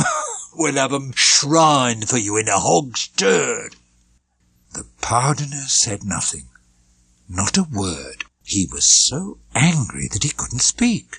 Well, said our host, if you're for showing pique, I'll joke no more, not with an angry man. The worthy knight immediately began seeing the fun was getting rather rough, and said, "No more, we've all had quite enough. Now, master pardoner, perk up, look cheerly, and you, sir host, whom I esteem so dearly, I beg of you to kiss the pardoner. Come, pardoner, draw nearer, my dear sir. Let's laugh again and keep the ball in play." They kissed, and we continued on our way. A worthy woman from beside Bath City was with us, somewhat deaf, which was a pity. In making cloth she showed so great a bent, she bettered those of Wipers and of Ghent. In all the parish not a dame dared stir towards the altar steps in front of her, and if indeed they did, so wroth was she as to be quite put out of charity. Her kerchiefs were of finely woven ground. I dare have sworn they weighed a good 10 pound, the ones she wore on Sunday on her head. Her hose were of the finest scarlet red, and gartered tight. Her shoes were soft and new. Bold was her face, handsome and red in hue. A worthy woman all her life. What's more, she'd had 5 husbands, all at the church door. Apart from other company in youth, no need just now to speak of that, forsooth. And she was skilled in wandering by the way. She had gap teeth set widely, truth to say. Easily on an ambling horse she sat, well wimpled up, and on her head a hat as broad as is a buckler or a shield. She had a flowing mantle that concealed large hips. Her heels spurred sharply under that. In company she liked to laugh and chat, and knew the remedies for love's mischances, an art in which she knew the oldest dances. If there were no authority on earth except experience, mine, for what it's worth, and that's enough for me, all goes to show that marriage is a misery and a woe. For let me say, if I may make so bold, my lords, since when I was but 12 years old, thanks be to God eternal evermore, 5 husbands have I had at the church door. But I can say for certain it's no lie, God bade us all to wax and multiply. Then why not marry 2 or even 8? And why speak evil of the married state? Blessed be God that I have wedded 5, though 3 of them were only half alive. Welcome the 6th whenever he appears. I can't keep continent for years and years. No sooner than one husband's dead and gone, some other Christian man shall take me on. For then, so says the apostle, I am free to wear to God's name where it pleases me. Wedding's no sin, so far as I can learn. Better it is to marry than to burn. Show me a time or text where God disparages or sets a prohibition upon marriages expressly. Let me have it. Show it me. And where did he command virginity? Had God commanded maidenhood to all, marriage would be condemned beyond recall, and certainly, if seed were never sown, however could virginity be grown? I grant it you. I'll never say a word decrying maidenhood, although preferred to frequent marriage. There are those who mean to live in their virginity, as clean in body as in soul, and never mate. I'll make no boast about my own estate. As in a noble household, we are told not every dish and vessel's made of gold. Some are of wood, yet earn their master's praise. God calls his folk to him in many ways. To each of them God gave his proper gift, some this, some that, and left them to make shift. I will bestow the flower of life, the honey, upon the acts and fruit of matrimony. Tell me, to what conclusion or in aid of what were generative organs made? And for what profit were those creatures wrought? Trust me, they cannot have been made for naught. Glose as you will, and plead the explanation that they were only made for the purgation of urine, little things of no avail except to know a female from a male, and nothing else. Did somebody say no? Experience knows well it isn't so. The learned may rebuke me, or be loath to think it so, but they were made for both, that is to say, both use and pleasure in engendering, except in case of sin. Why else the proverb written down and set in books, a man must yield his wife her debt? What means of paying her can he invent unless he uses silly instrument? It follows they were fashioned at creation, both to purge urine and for propagation. But I'm not saying everyone is bound who has such harness, as you heard me expound, to go and use it breeding. That would be to show too little care for chastity. Christ was a virgin, fashioned as a man, and many of his saints since time began were ever perfect in their chastity. I'll have no quarrel with virginity. Let them be pure wheat loaves of maidenhead, and let us wives be known for barley bread. In wifehood I will use my instrument as freely as my Maker me it sent. If I turn difficult, God give me sorrow. My husband he shall have it eve and morrow, whenever he likes to come and pay his debt. I won't prevent him. I'll have a husband yet who shall be both my debtor and my slave, and bear his tribulation to the grave upon his flesh as long as I'm his wife. For mine shall be the power all his life over his proper body, and not he. Thus the Apostle Paul has told it me, and bade our husbands they should love us well. There's a command on which I like to dwell. The pardoner started up, and thereupon, "Madam," he said, "by God and by St. John, that's noble preaching no one could surpass. I was about to take a wife, alas! Am I to bite on my flesh so dear? There'll be no marrying for me this year." You wait, good sir, my story's not begun. You'll taste another brew before I've done. You'll find it doesn't taste as good as ale. And when I've finished telling you my tale of tribulation in the married life, in which I've been an expert as a wife, that is to say, myself have been the whip, then please yourself whether you want to sip at that same cask of marriage I shall broach. Be cautious before making the approach. The pardoner said, "Go on as you began. Tell us your tale, spare not for any man. Instruct us younger men in your technique." Gladly, my dear, if you will let me speak. But still I hope the company won't reprove me, though I should speak as fantasy may move me, and please don't be offended at my views. They're really only offered to amuse. Now, gentlemen, I'll on and tell my tale, and as I hope to drink good wine and ale, I'll tell the truth. Those husbands that I had, 3 of them were good and 2 were bad. The 3 that I call good were rich and old. They could indeed with difficulty hold the articles that bound them all to me. No doubt you understand my simile. So help me God, I have to laugh outright, remembering how I made them work at night. They love me well enough, so heavens above, why should I put a value on their love? A knowing woman's work is never done to get a lover if she hasn't one. But as I had them eating from my hand, and as they yielded me their gold and land, why then take trouble to provide them pleasure unless to profit and amuse my leisure? I set them so to work, I'm bound to say, many a night they sang alack the day. I managed them so well by my technique, each was delighted to go out and seek, and buy some pretty thing for me to wear, happy if I as much as spoke them fair. God knows how spitefully I used to scold them. Listen, I'll tell you how I used to hold them. You knowing women who can understand, first put them in the wrong and out of hand. No one can be so bold, I mean no man, at lies and swearing as a woman can. A knowing wife, if she is worth her salt, can always prove her husband is at fault. And even though the fellow may have heard some story told him by a little bird, she knows enough to prove the bird is crazy and get her mate to witness she's a daisy, with full agreement scarce solicited. But listen, here's the sort of thing I said. "Now, sir, old dotard, what is that you say?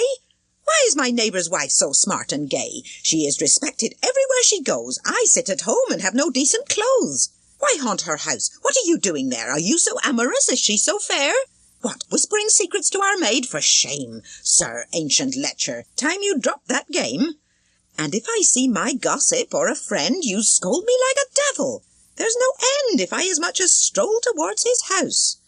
Then you come home as drunken as a mouse, you mount your throne and preach chapter and verse, all nonsense, and you tell me it's a curse to marry a poor woman, she's expensive. Or if her family's wealthy and extensive, you say it's torture to endure her pride, and melancholy airs, and more beside. And if she has a pretty face, old traitor, you say she's game for any fornicator, and ask what likelihood will keep her straight with all those men who lie about in wait. You say that some desire us for our wealth, some for our shapeliness, our looks, our health, some for our singing, others for our dancing, some for our gentleness and dalliant glancing, and some because our hands are soft and small. By your account, the devil gets us all. You say it's hard to keep a girl controlled if she's the kind that no one wants to hold. That's what you say as you stump off to bed, you brute. You say no man of sense would wed, that is, not if he wants to go to heaven. Wild thunderbolts and fire from the 7 planets descend and break your withered neck. We women hide our faults, but let them show once we are safely married, so you say. There's a fine proverb for a popinjay. You say that oxen, asses, hounds and horses can be tried out on various ploys and courses, and basins too, and dishes when you buy them, spoons, chairs and furnishings. A man can try them as he can try a suit of clothes, no doubt, but no one ever tries a woman out until he's married her.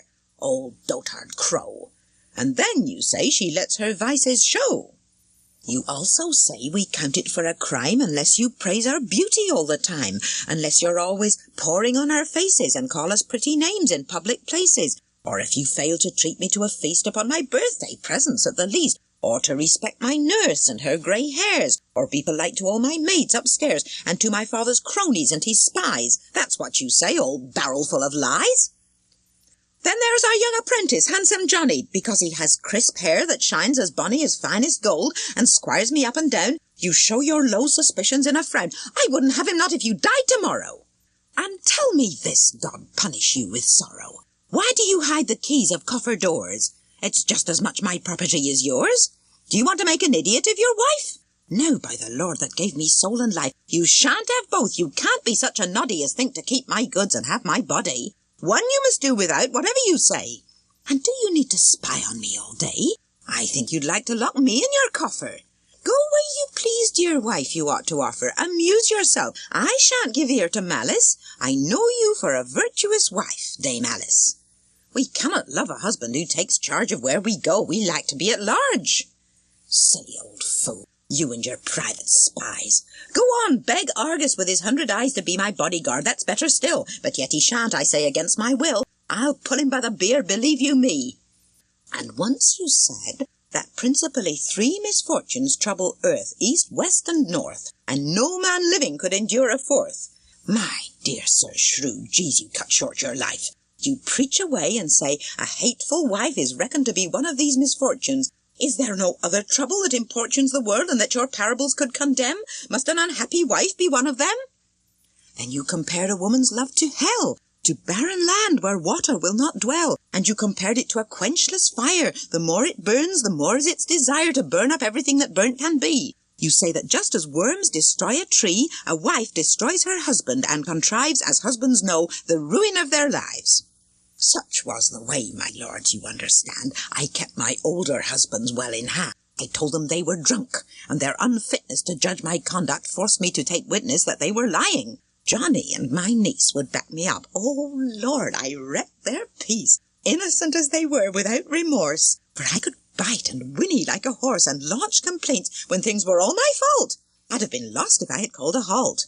First to the mill is first to grind your corn. I attacked first, and they were overborne, glad to apologize, and even suing pardon for what they'd never thought of doing. I'd tackle one for wenching out of hand, although so ill the man could hardly stand. Yet he felt flattered in his heart, because he thought it showed how fond of him I was. I swore that all my walking out at night was just to keep his wenching well in sight.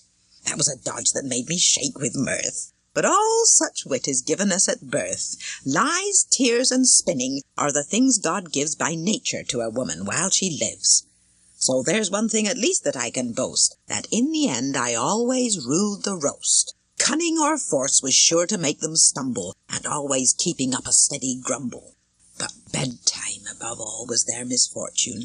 That was the place to scold them and importune and bolt their fun. I never would abide in bed with them if hands began to slide, till they had promised ransom, paid a fee, and then I let them do their nicety. And so I tell this tale to every man, it's all for sale, and let him win who can. No empty-handed man can lure a bird. His pleasures were my profit. I concurred, even assumed fictitious appetite, though bacon never gave me much delight. And that's the very fact that made me chide them. And had the Pope been sitting there beside them, I wouldn't have spared them at their very table, but paid them out as far as I was able. I then would say, "My dear, just take a peep what a meek look on Willikin, our sheep. Come nearer, husband, let me kiss your cheek. You should be just as patient, just as meek. Sweeten your heart. Your conscience needs a probe. You're fond of preaching patience out of Job, and so be patient. Practice what you preach. And if you don't, my dear, we'll have to teach you that it's nice to have a quiet life. One of us must be master, man or wife. And since a man's more reasonable, he should be the patient one, you must agree. What ails you, man, to grumble so and groan? Just that you want my what-not all your own? Why, take it all, man, take it every bit. St. Peter, what a love you have for it. For if I were to sell my Bella shows, I could go walking fresher than a rose. But I will keep it for your private tooth. By God, you are to blame, and that's the truth. That's how my first 3 husbands were undone. Now let me tell you of my last but one. He was a reveller, was number 4. That is to say, he kept a paramour. Young, strong and stubborn, I was full of rage, and jolly as a magpie in a cage. Play me the harp, and I would dance and sing, believe me, like a nightingale in spring. Ah, whenever it comes back to me, when I recall my youth and jollity, it fairly warms the cockles of my heart. This very day I feel a pleasure start. Yes, I can feel it tickling at the root. Lord, how it does me good. I've had my fruit, I've had my world and time, I've had my fling. But age, that comes to poison everything, has taken all my beauty and my pith. Well, let it go, the devil go therewith. The flower is gone, there is no more to say, and I must sell the bran as best I may. But still I mean to find my way to fun. Now, let me tell you of my last but one. I told you how it filled my heart with spite to see another woman his delight. By God and all his saints, I made it good. I carved him out a cross of the same wood, not with my body in a filthy way, but certainly by seeming rather gay to others, frying him in his own grease of jealousy and rage. He got no peace. By God on earth, I was his purgatory, for which I hope his soul may be in glory. God knows he sang a sorry tune. He flinched, and bitterly enough, when the shoe pinched. And God and he alone can say how grim, how many were the ways I tortured him. He died when I came back from Jordan's stream, and he lies buried under the rude beam. Farewell to him. God give his spirit rest. He's in his grave. He's nailed up in his chest. Now of my 5th, last husband let me tell. God never let his soul be sent to hell. And yet he was my worst, and many a blow he struck me still can ache along my row of ribs, and will until my dying day. But in our bed he was so fresh and gay, so coaxing, so persuasive. Heaven knows whenever he wanted it, my Bella shows, though he had beaten me in every bone, he still could wheedle me to love, I own. I think I loved him best, I'll tell no lie. He was disdainful in his love, that's why. We women have a curious fantasy in such affairs, or so it seems to me. When something's difficult or can't be had, we crave and cry for it all day like mad. Forbid a thing, we pine for it all night. Press fast upon us, and we take to flight. We use disdain in offering our wares. A throng of buyers sends prices up at fairs. Cheap goods have little value, they suppose. And that's a thing that every woman knows. My 5th and last, God keep his soul in health, the one I took for love and not for wealth, had been at Oxford not so long before, but had left school and gone to lodge next door. Yes, it was to my godmother's he'd gone. God bless her soul, her name was Alison. She knew my heart, and more of what I thought than did the parish priest, and so she ought. She was my confidant, I told her all. For had my husband pissed against a wall, or done some crime that would have cost his life, to her, and to another worthy wife, and to my niece, because I loved her well, I'd have told everything there was to tell. And so I often did, and heaven knows it used to set him blushing like a rose for shame, and he would blame his lack of sense in telling me secrets of such consequence. And so one time it happened that in Lent, as I so often did, I rose and went to see her, ever wanting to be gay and go a-strolling March, April and May, from house to house for chat and village malice. Johnny, the boy from Oxford, and Dame Alice and I myself, into the fields we went. My husband was in London all that Lent. Let me tell you all that came to pass. We sauntered in the meadows through the grass, toying and dallying to such extent, Johnny and I, that I grew provident, and I suggested, were I ever free and made a widow, he should marry me. And certainly I do not mean to boast, I ever was more provident than most in marriage matters, and in others such. I never think a mouse is up to much that only has one hole in all the house. If that should fail, well, it's goodbye the mouse. I let him think I was as one enchanted. That was a trick my godmother implanted, and told him I had dreamt the night away thinking of him, and dreamt that as I lay he tried to kill me. Blood had drenched the bed. But still it was a lucky dream, I said, for blood betokens gold, as I recall. It was a lie, I hadn't dreamt at all. 'Twas from my godmother I learnt my lore in matters such as that, and many more. Well, let me see.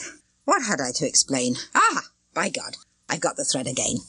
When my fourth husband lay upon his bier, I wept all day, and looked as drear as widows must, for it is quite in place, and with a handkerchief I hid my face. Now that I felt provided with a mate, I wept but little, I need hardly state. To church they bore my husband on the morrow, with all the neighbours round him venting sorrow, and one of them, of course, was handsome Johnny. So help me, I thought he looked so bonny behind the coffin. Heavens, what a pair of legs he had! Such feet, so clean and fair! I gave my whole heart up for him to hold. He was, I think, some 20 winters old, and I was 40 then, to tell the truth. But still I always had a coltish tooth. Yes, I'm gap-toothed. It suits me well, I feel. It is the print of Venus and her seal. So help me God, I was a lusty one, fair young and well-to-do and full of fun. And truly, as my husband said to me, I had the finest quoniam that might be. For Venus sent me feeling from the stars, and my heart's boldness came to me from Mars. Venus gave me desire and lecherousness, and Mars my hardihood, or so I guess. Born under Taurus, and with Mars therein. Alas, alas, that ever love was sin. I ever followed natural inclination, under the power of my constellation, and was unable to deny, in truth, my chamber of Venus to a likely youth.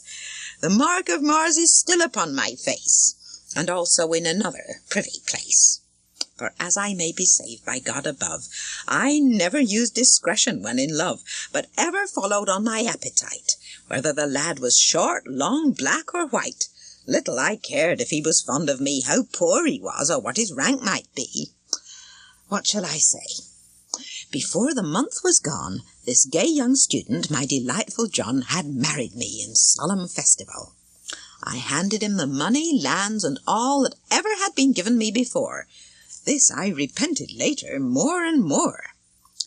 None of my pleasures would he let me seek. By God, he smote me once upon the cheek because I tore a page out of his book, and that's the reason why I'm deaf. But look, about that book, and why I tore the page, and how he smote me deaf in very rage. He had a book. He kept it on his shelf, and night and day he read it to himself. It was a book concerning wicked wives who'd made a misery of their husbands' lives. Now, to my purpose, as I told you, look, here's how I got a beating for a book. One evening, Johnny, glowering with ire, sat with his book and read it by the fire. And first he read of Eve, whose wickedness brought all mankind to sorrow and distress, root cause why Jesus Christ himself was slain, and gave his blood to buy us back again. Aye, there's the text where you expressly find that woman brought the loss of all mankind. He read me then how Samson, as he slept, was shorn of all his hair by her he kept. He left out nothing of the miseries occasioned by his wife to Socrates. He said she poured a piss-pot on his head. The silly man sat still as he were dead, wiping his head, but dared no more complain than say, "Ere thunder stops, then comes the rain." Of wives of later date he also read, how some had killed their husbands when in bed, then night long with their leches played the whore, while the poor corpse lay fresh upon the floor. One drove a nail into her husband's brain while he was sleeping, and the man was slain. Others put poison in their husband's drink. He spoke more harm of us than heart can think, and knew more proverbs, too, for what they're worth, than there are blades of grass upon the earth. Those were the things he used to read about. Who could imagine, who could figure out the torture in my heart? It reached the top. And when I saw that he would never stop reading this cursed book, all night no doubt, I suddenly grabbed and tore 3 pages out where he was reading at the very place, and fisted such a buffet in his face that backwards down into our fire he fell. Then like a maddened lion with a yell he started up and smote me on the head, and down I fell upon the floor for dead. And when he saw how motionless I lay, he was aghast and would have fled away. But in the end I started to come to. "Oh, have you murdered me, you robber, you, to get my land?" I said. "Was that the game? Before I'm dead I'll kiss you all the same." He came up close, and kneeling gently down he said, "My love, my dearest Alison, so help me God I never again will hit you, love, and if I did you ask for it. Forgive me." But for all he was so meek, I up at once and smote him on the cheek and said, "Take that to level up the score. Now let me die, I can't speak any more." We had a mort of trouble and heavy weather, but in the end we made it up together. He gave the bridle over to my hand, gave me the government of house and land, of tongue and fist, indeed of all he'd got. I made him burn that book upon the spot. And when I'd mastered him, and out of deadlock secured myself the sovereignty in wedlock, and when he said, "My own and truest wife, do as you please for all the rest of life, but guard your honour and my good estate," from that day forward there was no debate. So help me God, I was as kind to him as any wife from Denmark to the rim of India, and as true, and he to me. And I pray God that sits in majesty to bless his soul and fill it with his glory. Now, if you'll listen, I will tell my story. The friar laughed when he had heard all this. "Well, ma'am," he said, "as God may send me bliss, this is a long preamble to a tale." But when the summoner heard the friar rail, "Just look," he cried, "by the 2 arms of God!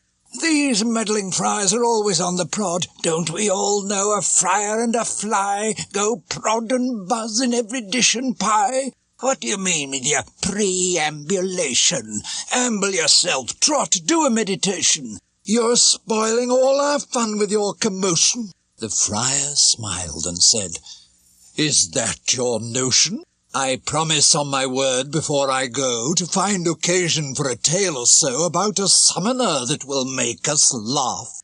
"Well, damn your eyes, and on my own behalf," the summoner answered, "mine be damned as well, if I can't think of several tales to tell about the friars that will make you mourn before we get as far as Sittingbourne. Have you no patience? Look, he's in a huff."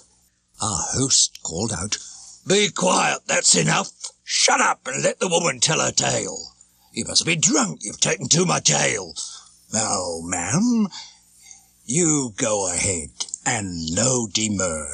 "All right, mine host, it's just as you prefer, if I have licence from this worthy friar." "Nothing," said he, "that I should more desire." When good King Arthur ruled in ancient days, a king that every Briton loves to praise, this was a land brimful of fairy folk. The elf queen and her courtiers joined and broke their elfin dance on many a green mead, or so was the opinion once, I read, hundreds of years ago in days of yore. But no one now sees fairies any more, for now the saintly charity and prayer of holy friars seems to have purged the air. They search the countryside through field and stream, as thick as motes that speckle a sunbeam, blessing the halls, the chambers, kitchens, bowers, cities and boroughs, castles, courts and towers, thorps, barns and stables, outhouses and dairies, and that's the reason why there are no fairies. Wherever there was wont to walk an elf, today there walks the holy friar himself, as evening falls or when the daylight springs, saying his matins and his holy things, walking his limit round from town to town. Women can now go safely up and down by every bush or under every tree. There is no other incubus but he. So there is really no one else to hurt you, and he will do no more than take your virtue. It so happened, I began to say, long, long ago, in good King Arthur's day, there was a knight who was a lusty liver.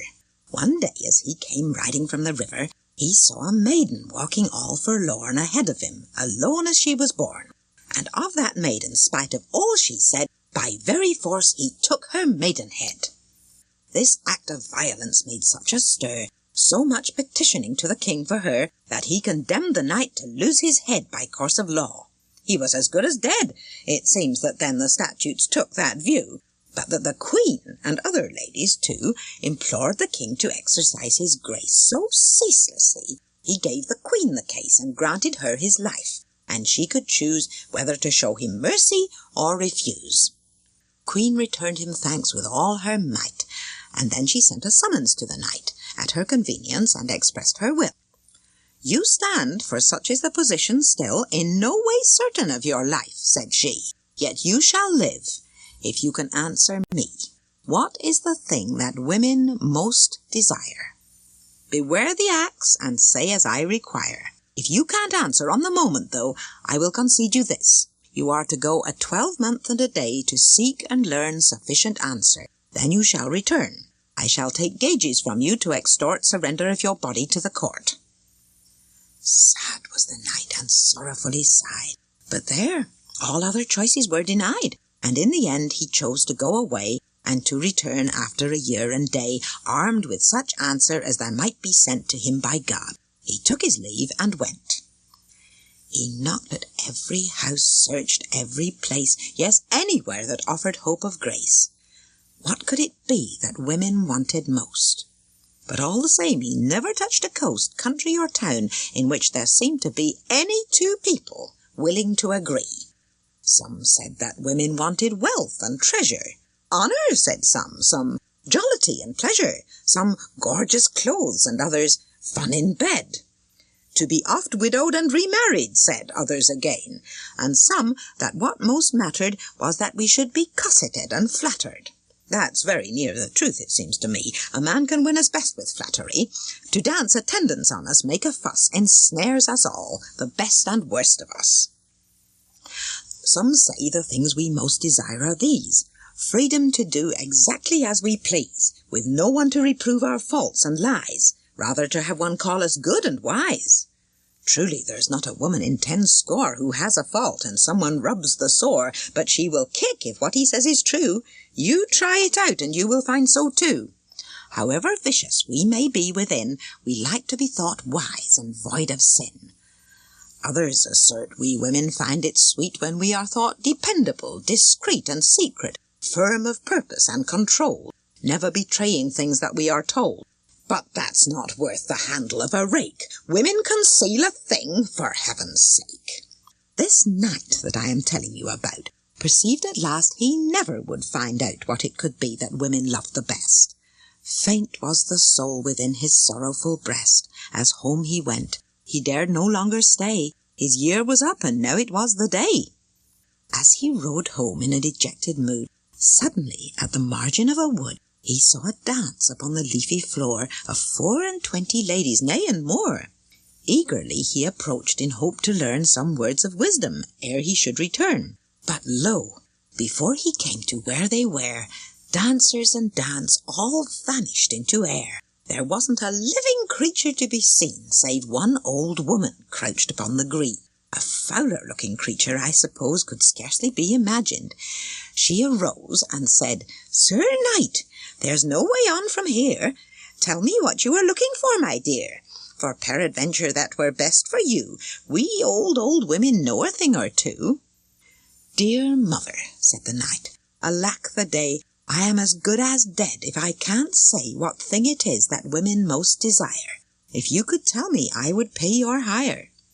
Give me your hand, Sir Knight, and swear to do whatever I shall next require of you, if so to do should lie within your might, and you shall know the answer before night. Upon my honour, madam, I agree. Then, noble sir, I dare to guarantee your life is safe. I shall make good my claim. Upon my life the queen will say the same. And then she crooned her gospel in his ear, and told him to be glad, and not to fear. They came to court. This knight in full array stood forth and said, O queen, I've kept my day. Then silence was commanded through the hall. The queen gave order he should tell them all what thing it was that women wanted most.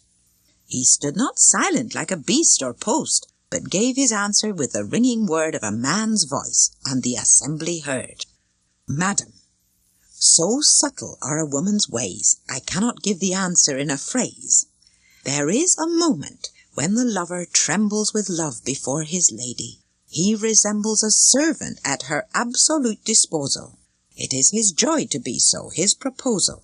And in that secret deference he pays, that humbleness of love, his soul obeys her utterly, so that her lightest whim is like the holy word of God to him. He is her lover and her willing thrall.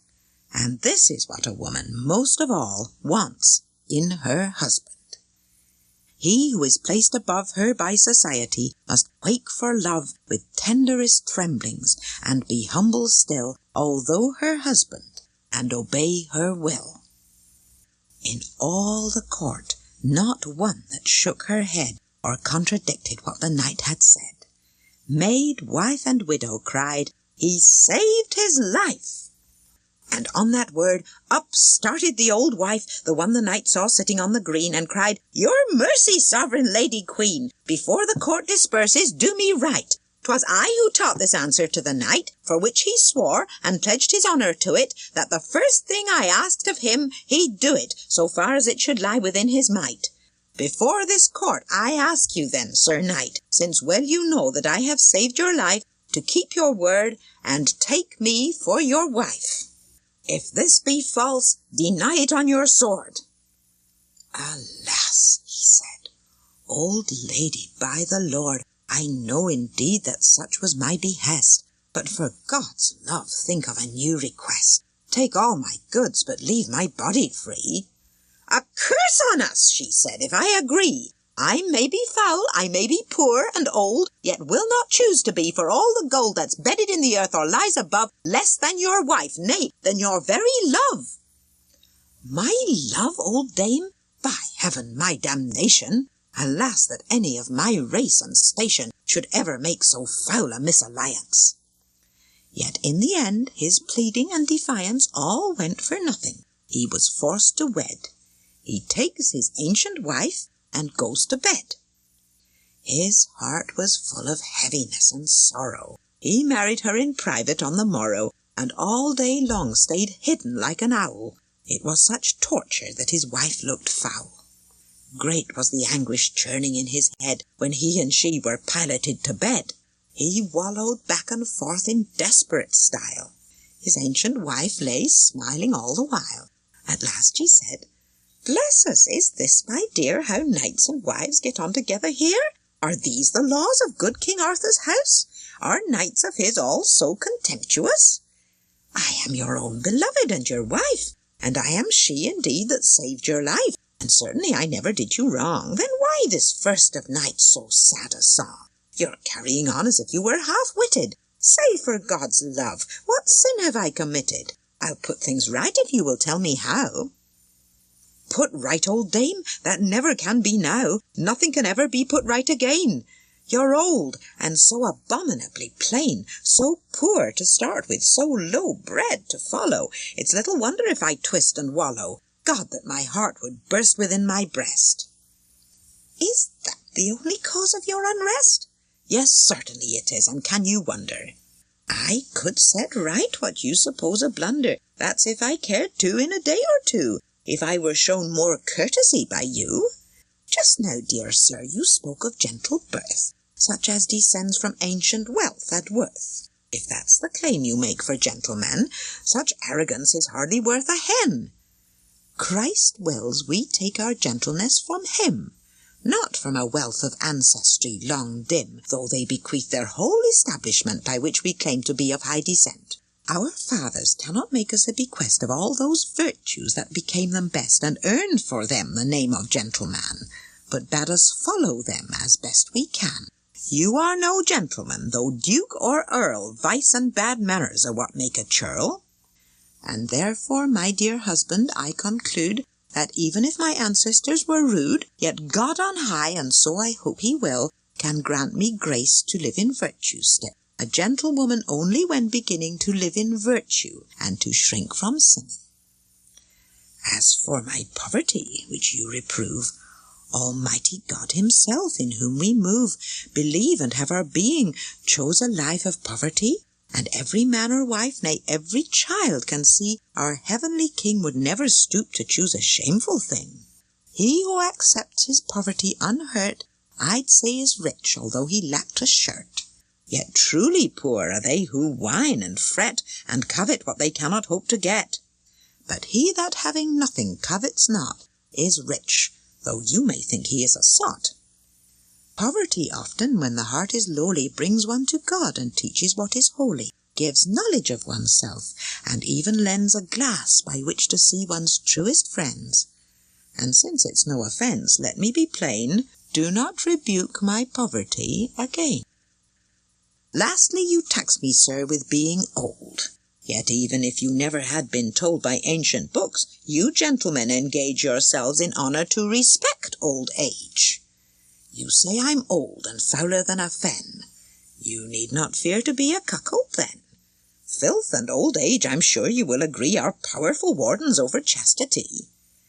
Nevertheless, well knowing your delights, I shall fulfill your worldly appetites. You have two choices, which one will you try?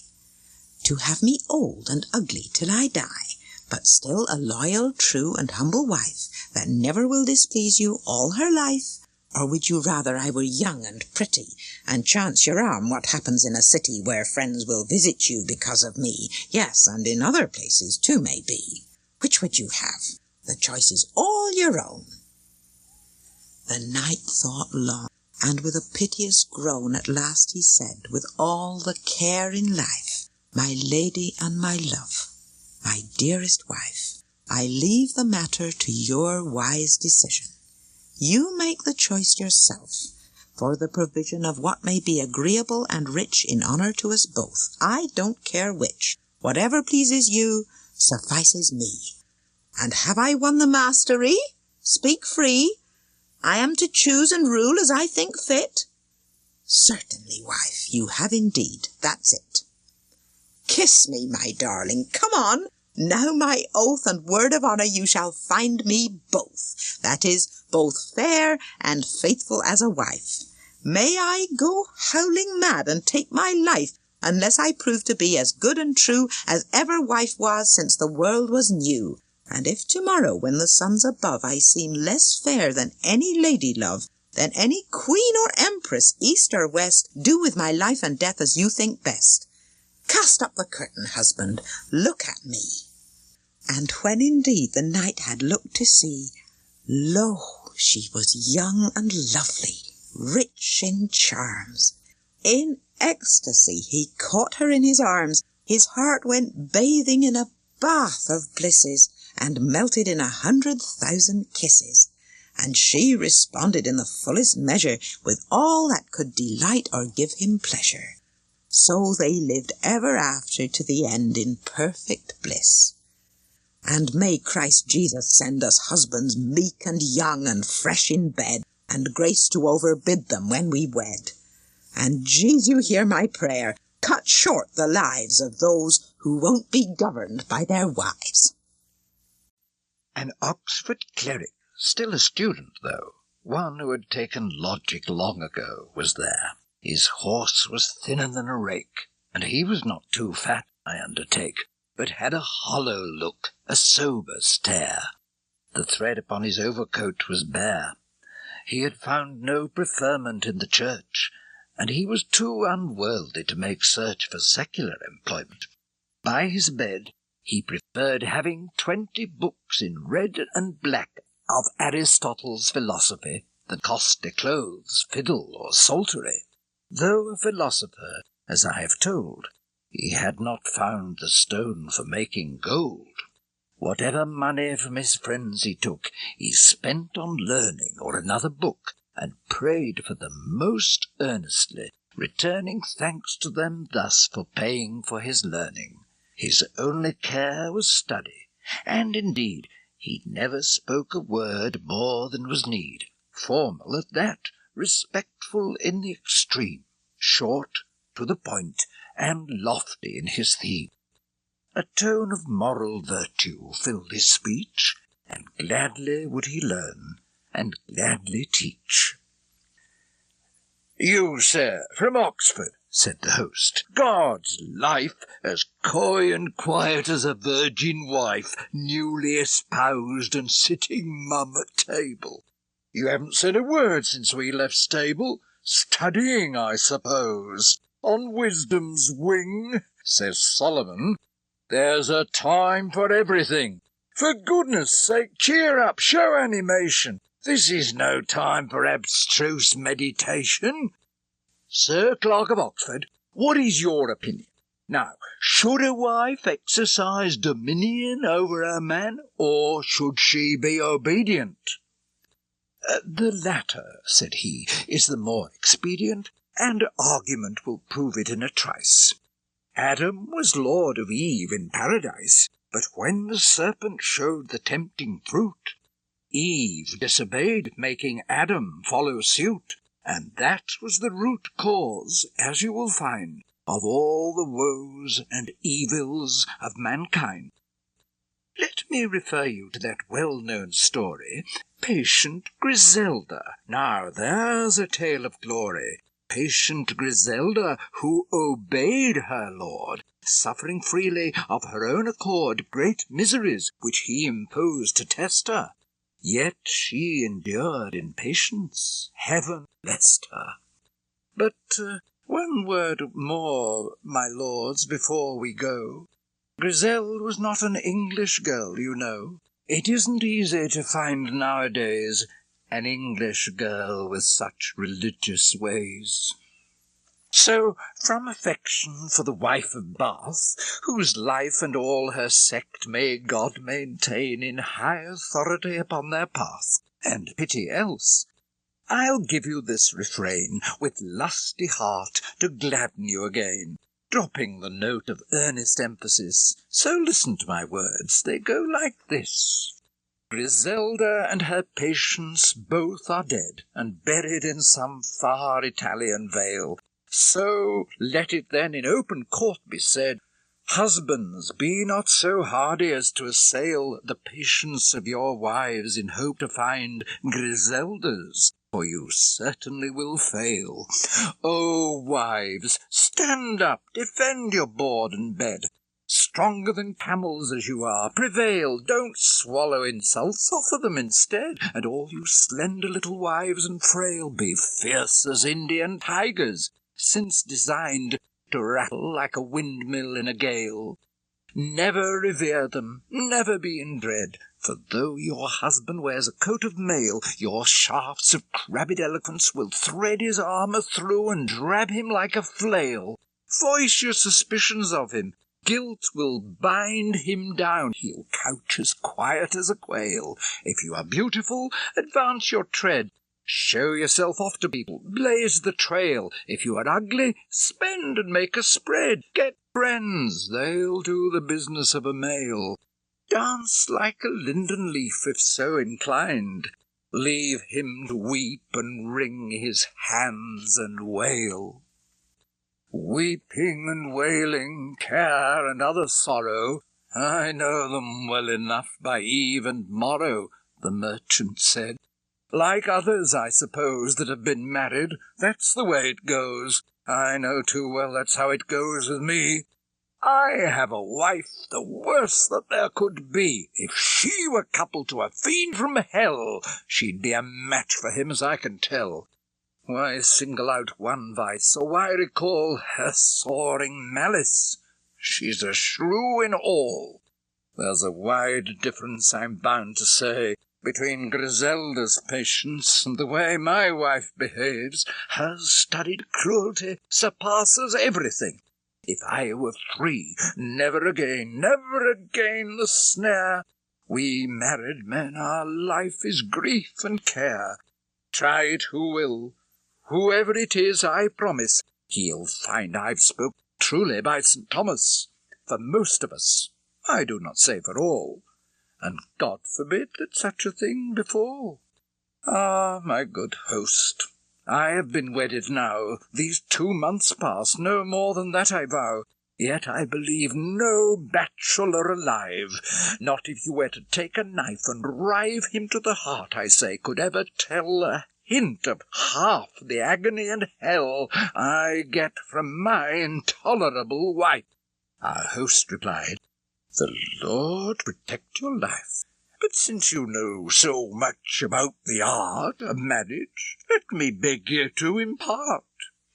"With pleasure," he said, "but on the personal score, I'm so heart-scalded, I shall say no more." He'd little use for marriage, it appeared. This merchant was a man with forking beard and motley dress. High on his horse he sat, upon his head a Flemish beaver hat, and on his feet daintily buckled boots. He told of his opinions and pursuits in solemn tones. He harped on his increase of capital. There should be sea police, he thought, upon the Harwich Holland ranges. He was expert at dabbling in exchanges. This estimable merchant so had set his wits to work, none knew he was in debt. He was so stately in administration, in loans and bargains and negotiation. He was an excellent fellow all the same. To tell the truth, I do not know his name. There was a knight one time of good renown in Lombardy. Pavia was the town. He'd lived there very prosperously for more than 60 years, and was a bachelor. This fine old man, reacting to the surge of piety or dotage, felt an urge so violent to be a wedded man that day and night his eager fancies ran on where and how to find himself a bride, praying the Lord he might not be denied once to have knowledge of that blissful life there is between a husband and his wife. A wife is verily the gift of God. All other kinds of gift, the fruitful sod of land, fair pastures, movables in store, rents, they're the gifts of fortune, nothing more, that pass as does a shadow on a wall. Still, if I must speak plainly, after all, a wife does last some time, and time may lapse a good deal slower than one likes, perhaps. A wife, Saint Mary, what a benediction! How can man be subject to affliction who has a wife? Indeed, I cannot say. There is a bliss between them, such as may no tongue tell forth, such as no heart can judge. If he be poor, she helps her man to drudge, sets guard upon his goods and checks the waste. All that her husband likes is to her taste. She never once says no when he says yes. Do this, says he. Already done, she says. Oh, blissful state of wedlock, no way vicious, but virtuous and merry, nay, delicious. So January thought, of whom I told, deeply considering as he grew old the life of lusty joy and virtuous quiet that marriage offers in its honey diet. And so one day he sent for all his friends to ask their views on what he now intends. With serious face he spoke, and solemn tongue. "My friends," he said, "I am on the brink. I have a soul of which I ought to think. I have my passions too, I'm well aware, and I should also like to have an heir. So I've resolved to be a wedded man. No more free love. Win heaven if I can. But, my dear friends, you may as well be told, the woman must on no account be old, certainly under 20, and demure. Flesh should be young, though fish should be mature. My heart and all my members are as green as laurel is, all the year round, I mean. And now you are informed of my intention, I'd like to hear what views you care to mention." An argument was presently begun between two friends of his. Placebo one, Justinus, as I recollect, the other. Placebo said, Oh, January, dear brother, you have no need, sweet lord, it must appear, to take advice from anybody here. Lords are no fools, believe me. May I say that you have also shown yourself today a man of lofty views, an eloquent, a holy-minded man, and I consent to all you said. It should be written down. A speech like that there isn't one in town. In anyone at all advanced in age, it shows a lively spirit to engage in taking a young wife. Ah, Lord of grace, you've pinned your heart up in a jolly place. Follow your inclination. I protest, whatever you decide on will be best.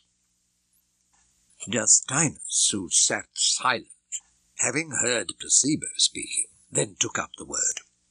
Brother, he said, be patient with me, pray. You spoke your mind, now hear what I would say. Seneca gave a lot of sound advice. He says it's always better to think twice before you give away estate or pelf. And therefore, if you should advise yourself in giving property away or land, if it's important you should understand who is to get your goods, how much the more you ought to think things over well before you give away your body. If I may, I'd like to warn you. It is no child's play, choosing a wife. It needs consideration. In fact, it asks a long investigation. The youngest man in this distinguished rout will have a busy task, you need not doubt, to keep a woman to himself. Trust me, you will not please her more than for, say, 3 years, that is, to please her to the point of fervence. Wives ask a lot in matters of observance. I beg you not to take it the wrong way. Well, said old January, have you said your say?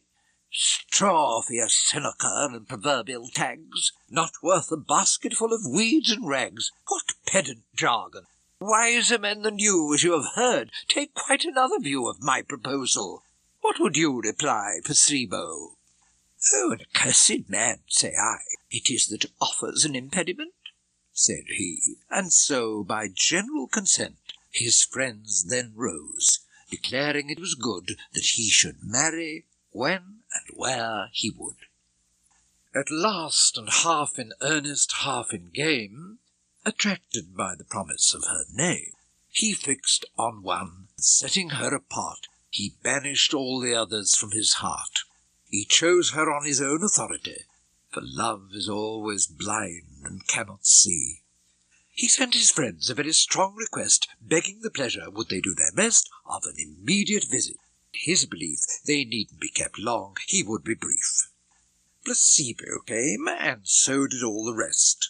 January began with the request that none should offer any argument against the purpose which was his intent, pleasing to God Almighty, and, say he, the very ground of his prosperity. He said there was a maiden in the town, whose beauty was indeed of great renown. Her rank is not so great, to tell the truth, but still she has her beauty and her youth. She is the girl I'm wanting for my wife, to lead a life of ease, a holy life. But there's one thing which pricks my conscience still, so listen to me kindly, if you will.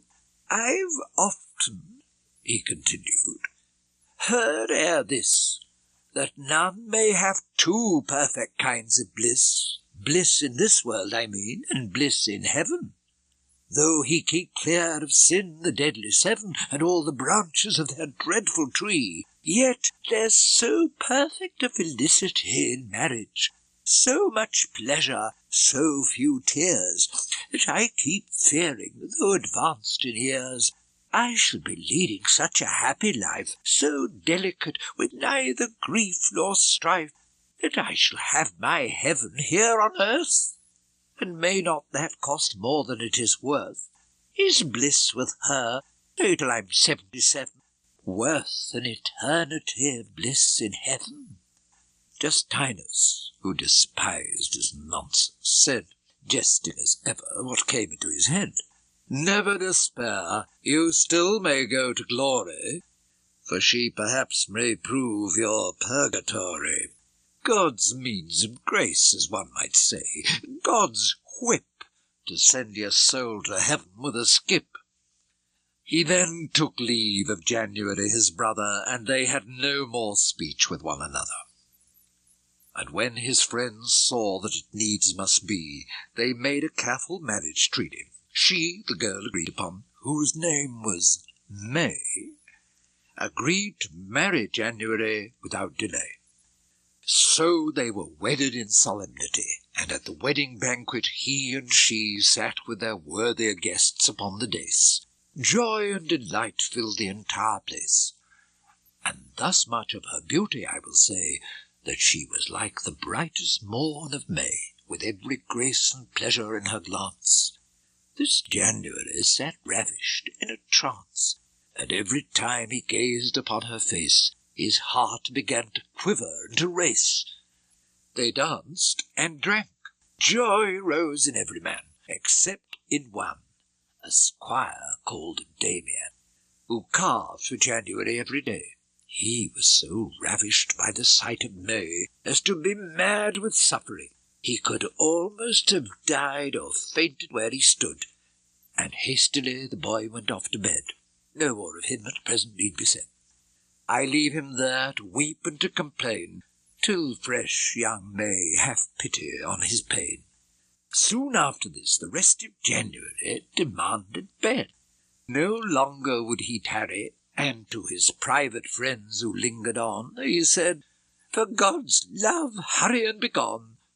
Empty the house politely if you can." And presently they did so to a man. A toast was drunk. The curtains back were thrown.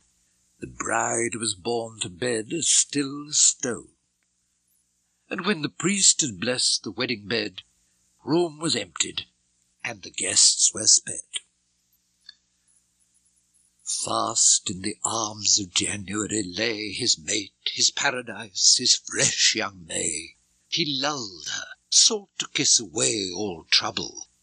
The bristles of his beard were thick as stubble, much like a dogfish skin, and sharp as briars, being newly shaved to sweeten his desires. He rubbed his chin against her tender cheek, and said, "Alas, alas, that I should seek to trespass, yet I must, and to offend you greatly to my spouse ere I descend." "Nevertheless, consider this," said he. "No workman, whatsoever he may be, can do his work both well and in a flurry. This shall be done in perfect ease, no hurry. It's of no consequence how long we play. We are in holy wedlock, and we may. And blessed be the yoke that we are in, for nothing we can do will count as sin." God knows what May was thinking in her heart, seeing him sit there in his shirt apart, wearing his nightcap with his scrawny throat. She didn't think his games were worth a groat. At last he said, "I think I'll take a rest. Now day is come, a little sleep were best." Down he lay, and slept till 8:30. Then he woke up, and seeing it was late, old January arose. But fresh young May kept her apartment until the 4th day, as women will. They do it for the best. For every labourer must have time to rest. Sick-hearted Damien in Venus' fire is so consumed he is dying with desire, and so he took his courage in his hand to end a grief he could no longer stand, and with a pen that he contrived to borrow, he wrote a letter pouring out his sorrow, after the fashion of a song or lay, indited to his lady, dazzling May, and wrapped it in a purse of silk apart, to hang inside his shirt upon his heart. On the 4th day, from noon to noon complete, and when high mass was over, in his seat sat January in his hall with May, as fresh and bright as is a summer's day. And it so happened that this good old man exclaimed, as he remembered Damian, "Blessed St. Mary, how can such things be? Why isn't Damian here to wait on me? Is he still sick? What's happened? Is he up?" The squires, standing there to fill his cup, excused him on the grounds that he was ill. He was in bed, unfit for duty still. No other reason could have made him tarry. "Oh, I'm very sorry for it," said January. "And he's a gentleman, the truth," the old man said. "A truly noble youth, thrifty and serviceable too at table. As soon as possible after meat to-day, I'll visit him myself, and so shall May. To comfort a sick squire's a gentle need."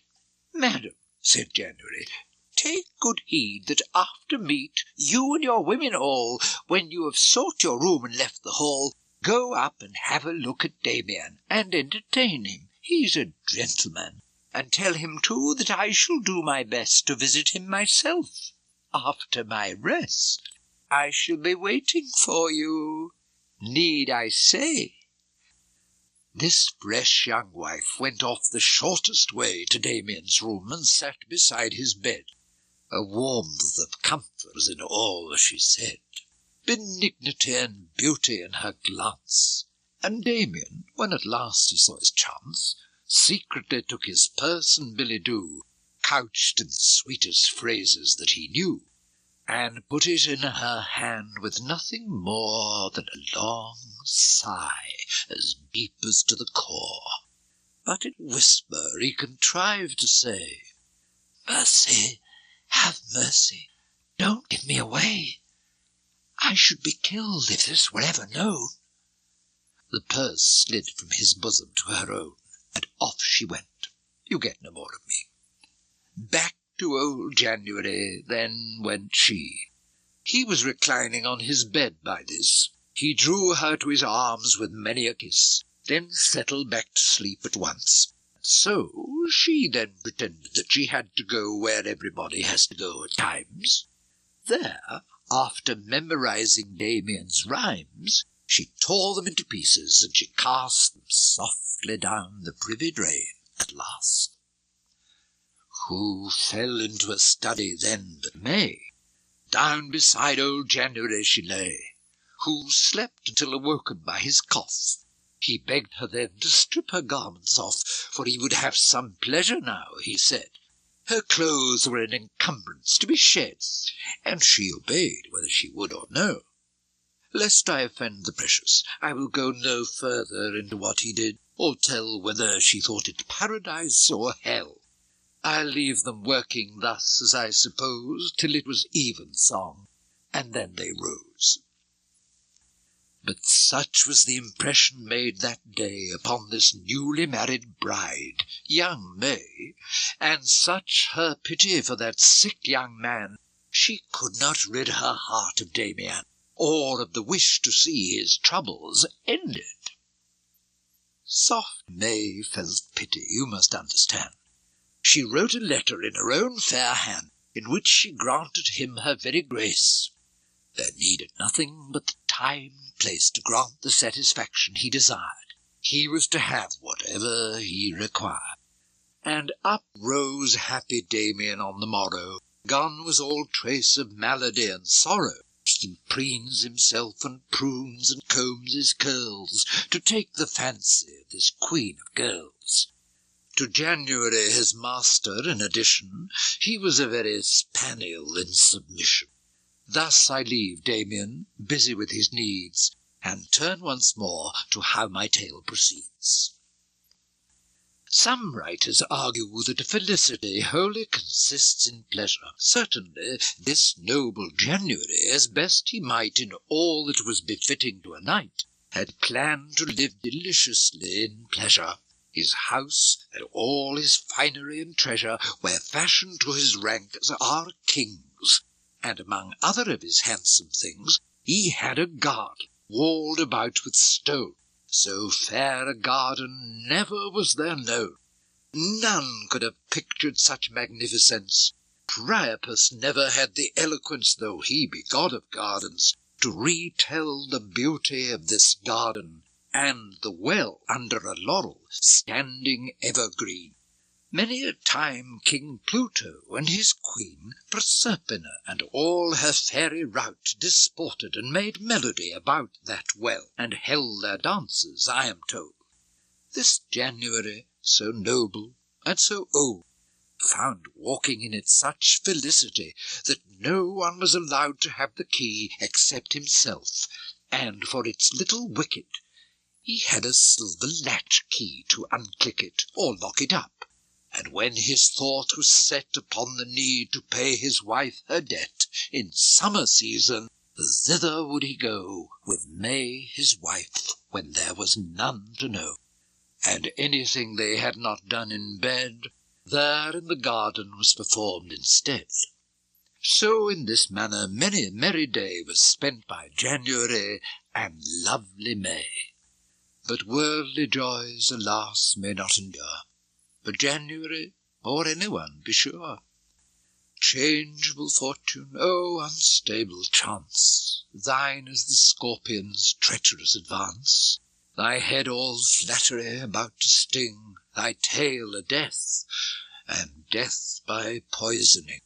Alas, this noble January, he so generous once in his prosperity, went blind. Quite suddenly he lost his sight. Pitiful loss, he wept it day and night. But in the end, after a month or two, his sorrows cooled a little, it is true. For when he saw there was no remedy, he took in patience his adversity, save that the ineradicable sting of jealousy embittered everything. For so outrageous are the thoughts it rouses, that neither when at home nor in the houses of his acquaintance, no, nor anywhere, would he allow his wife to take the air unless his hand were on her, day and night. Ah, how she wept, fresh as she was, and bright, who loved her Damien, and with so benign a love sudden death was her design, unless she could enjoy him. So, at first, she wept and waited for her heart to burst. And Damien, too, upon the other part, became in turn so sorrowful of heart, that none was ever like him. Night or day there never was a chance to speak to May as to his purpose, no, nor anything near it, unless old January was there to hear it, holding her hand and never letting go. Nevertheless, by writing to and fro and private signals, Damien knew her mind, and she was well aware what he designed. Least said is soonest mended. Say no more. Now, this fresh May, whom I spoke before, took some warm wax and fashioned an impression of that same key in January's possession into the garden, where he often went. Damien, who knew exactly what she meant, secretly forged a counterfeited key. That's all there is to say. But presently a wonder will befall, if you will wait, thanks to this key and to the wicket gate. Before July was on them, it befell that January's thoughts began to swell, incited by his wife, with eager wishes to be at play with her among the bushes in his walled garden, he and she alone. And so at last one morning he made moan to May with this intention. Ah, said he, rise up, my wife, my love, my lady free. The turtle's voice is heard, my dove, my pet. Winter is gone with all its rain and wet. Come out with me, bright eyes, my Columbine. Oh, how far fairer are thy breasts than wine. Our garden is enclosed and walled about. I have a key to keep all strangers out. He got these lewd old words out of a book, and May at once gave Damien a look, signalling he should go before and wait. So Damien ran ahead, unlocked the gate, darted in as swiftly as a bird. He managed to be neither seen nor heard, crouched beneath the bushes on his own. Then this January, blind as stone, came hand in hand with May, unattended, and down into the garden they descended, and having entered, clapped the wicket to. "Now, wife," he said, "none's here but I and you, and though I may be old and sightless too, be true to me, and I will tell you why. 3 things for certain you shall win thereby. First, love of Christ. Next, honour to yourself. Last, your inheritance, my lands and health. Now, as God may bring my soul to bliss, I pray you seal the covenant with a kiss. And though I may be jealous, blame me not. You are so deeply printed in my thought, that when I see your beauty, and engage that thought with my dislikable old age, I cannot, though it might be death to me, forbear a moment of your company for very love. I say it with no doubt. Now kiss me, wife, and let us roam about." Fresh-hearted May, on hearing what he said, benignly answered his drooping head. But first and foremost she began to weep. "Indeed, my lord, I have a soul to keep no less than you. And then there is my honour, which for a wife is like a flower upon her. I am of gentle birth, I keep aloof. So why speak thus to me? For what reproof have I deserved? It's men that are untrue, and women ever blamed anew." And as she spoke, she saw a short way off young Damien in his bush. She gave a cough, and signalled with a finger quickly where he was to climb into a tree, a pear, heavily charged with fruit, and up he went, perfectly understanding what she meant. And there I leave him sitting, by your pardon, while May and January roamed the garden. Bright was the day, and blue the firmament. Down fell the golden flood that Phoebus sent to gladden every flower with his beams. He was in Gemini at the time, it seems. And so it happened, through the golden tide, into the garden from the further side came Pluto, who is king of fairyland, and many a lady of his elfin band behind his queen, the lady Proserpine, ravished by him from Etna, I opine. And then he turned, and thus addressed his queen. "Dear wife," he said, "what no one can gainsay, and what experience shows us every day, are the foul treacheries women do to men. 10,000 tales, and multiply by 10. May fire fall on you all to burn and blight. Do you not see that honourable knight who, being blind and old and unobservant, is to be cuckolded by his own servant? Look, there he sits, that lecher, in the tree. Now will I grant it of my majesty to this blind, old, and estimable knight, that he shall instantly receive his sight whenever his wife begins her villainy. He shall know all about her harlotry, both in rebuke of her and others too." "So that, my dearest lord, is what you'll do. Now, by my grandsire's soul, though she is young, I'll put a ready answer on her tongue, and every woman's after for her sake. Though taken in their guilt, they yet shall make a bold-faced explanation to excuse them, and bear down all who venture to accuse them. For lack of answer, none of them shall die. Though a man saw things with his naked eye, we'll face it out, we women, and be bold to weep and swear, insinuate and scold, as long as men are gullible as geese. What do I care for your authorities?" "Madam," he said, "be angry now no more. I give it up. But seeing that I swore upon my oath to grant him sight again, I'll stand by what I said. I tell you plain, I am a king. It fits me not to lie." "And I'm the queen of fairyland, say I. Her answer she shall have, I undertake. Let us have no more words, for goodness' sake. Indeed, I don't intend to be contrary." Now let us turn again to January, who walked the garden with his airy May, and sang more merrily than a popinjay, "I love you best, and ever shall, my sweet." So long among the paths had strayed their feet that they at last had reached the very tree where Damien sat in waiting merrily, high in his leafy bower of fresh green. And fresh young May, so shiningly serene, began to sigh and said, "Oh, I've a pain. Oh, sir, whatever happens, let me gain one of those pears up there that I can see, or I shall die.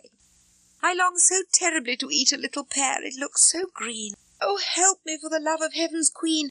I warn you that a woman in my plight may often feel so great an appetite for fruit that she may die to go without." "Alas," he said, "that there's no boy about. I'm blind, as you can see."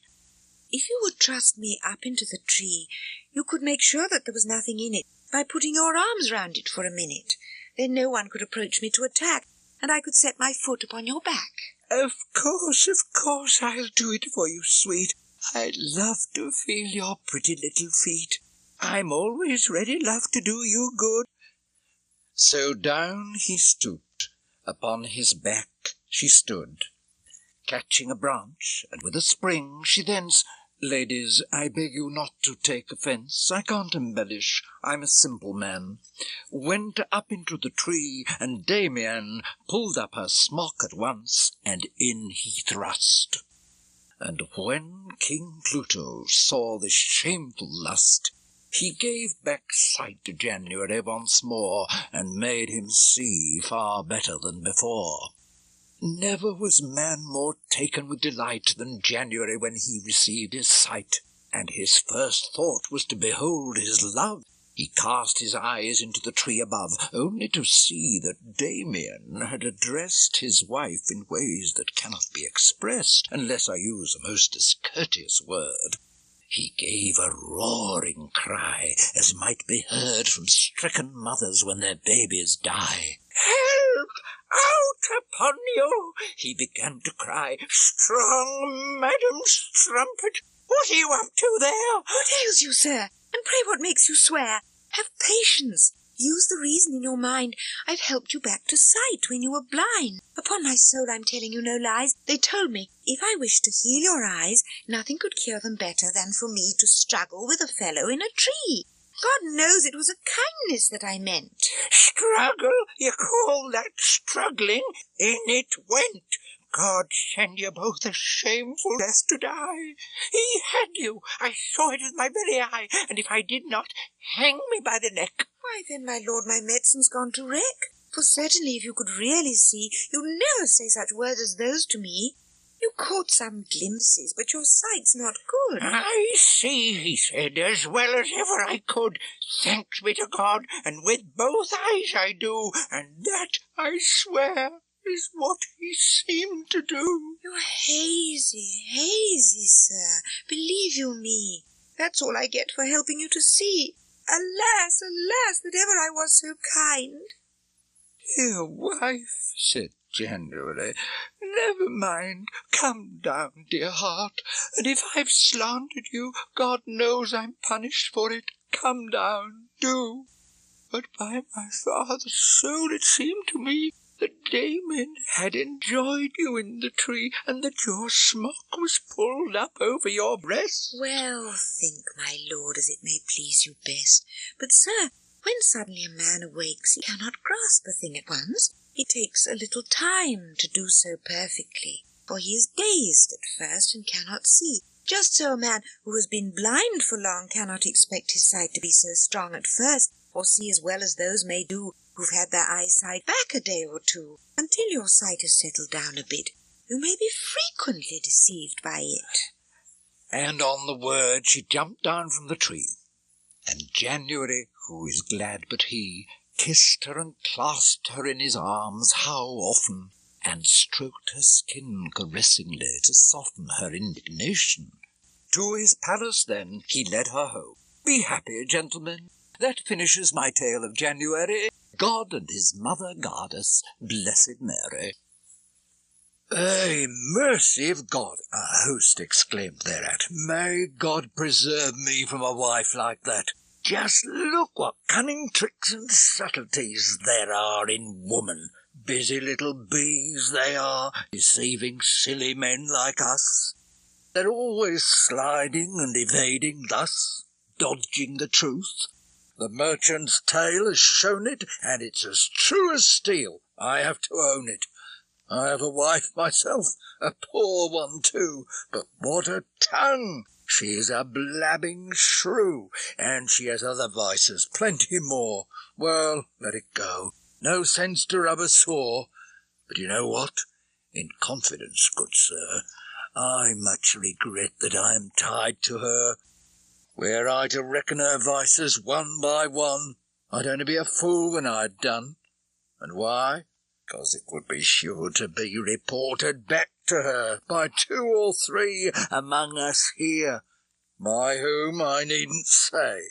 In all such matters women find a way, and anyhow my brains would hardly run to telling you. So my story's done.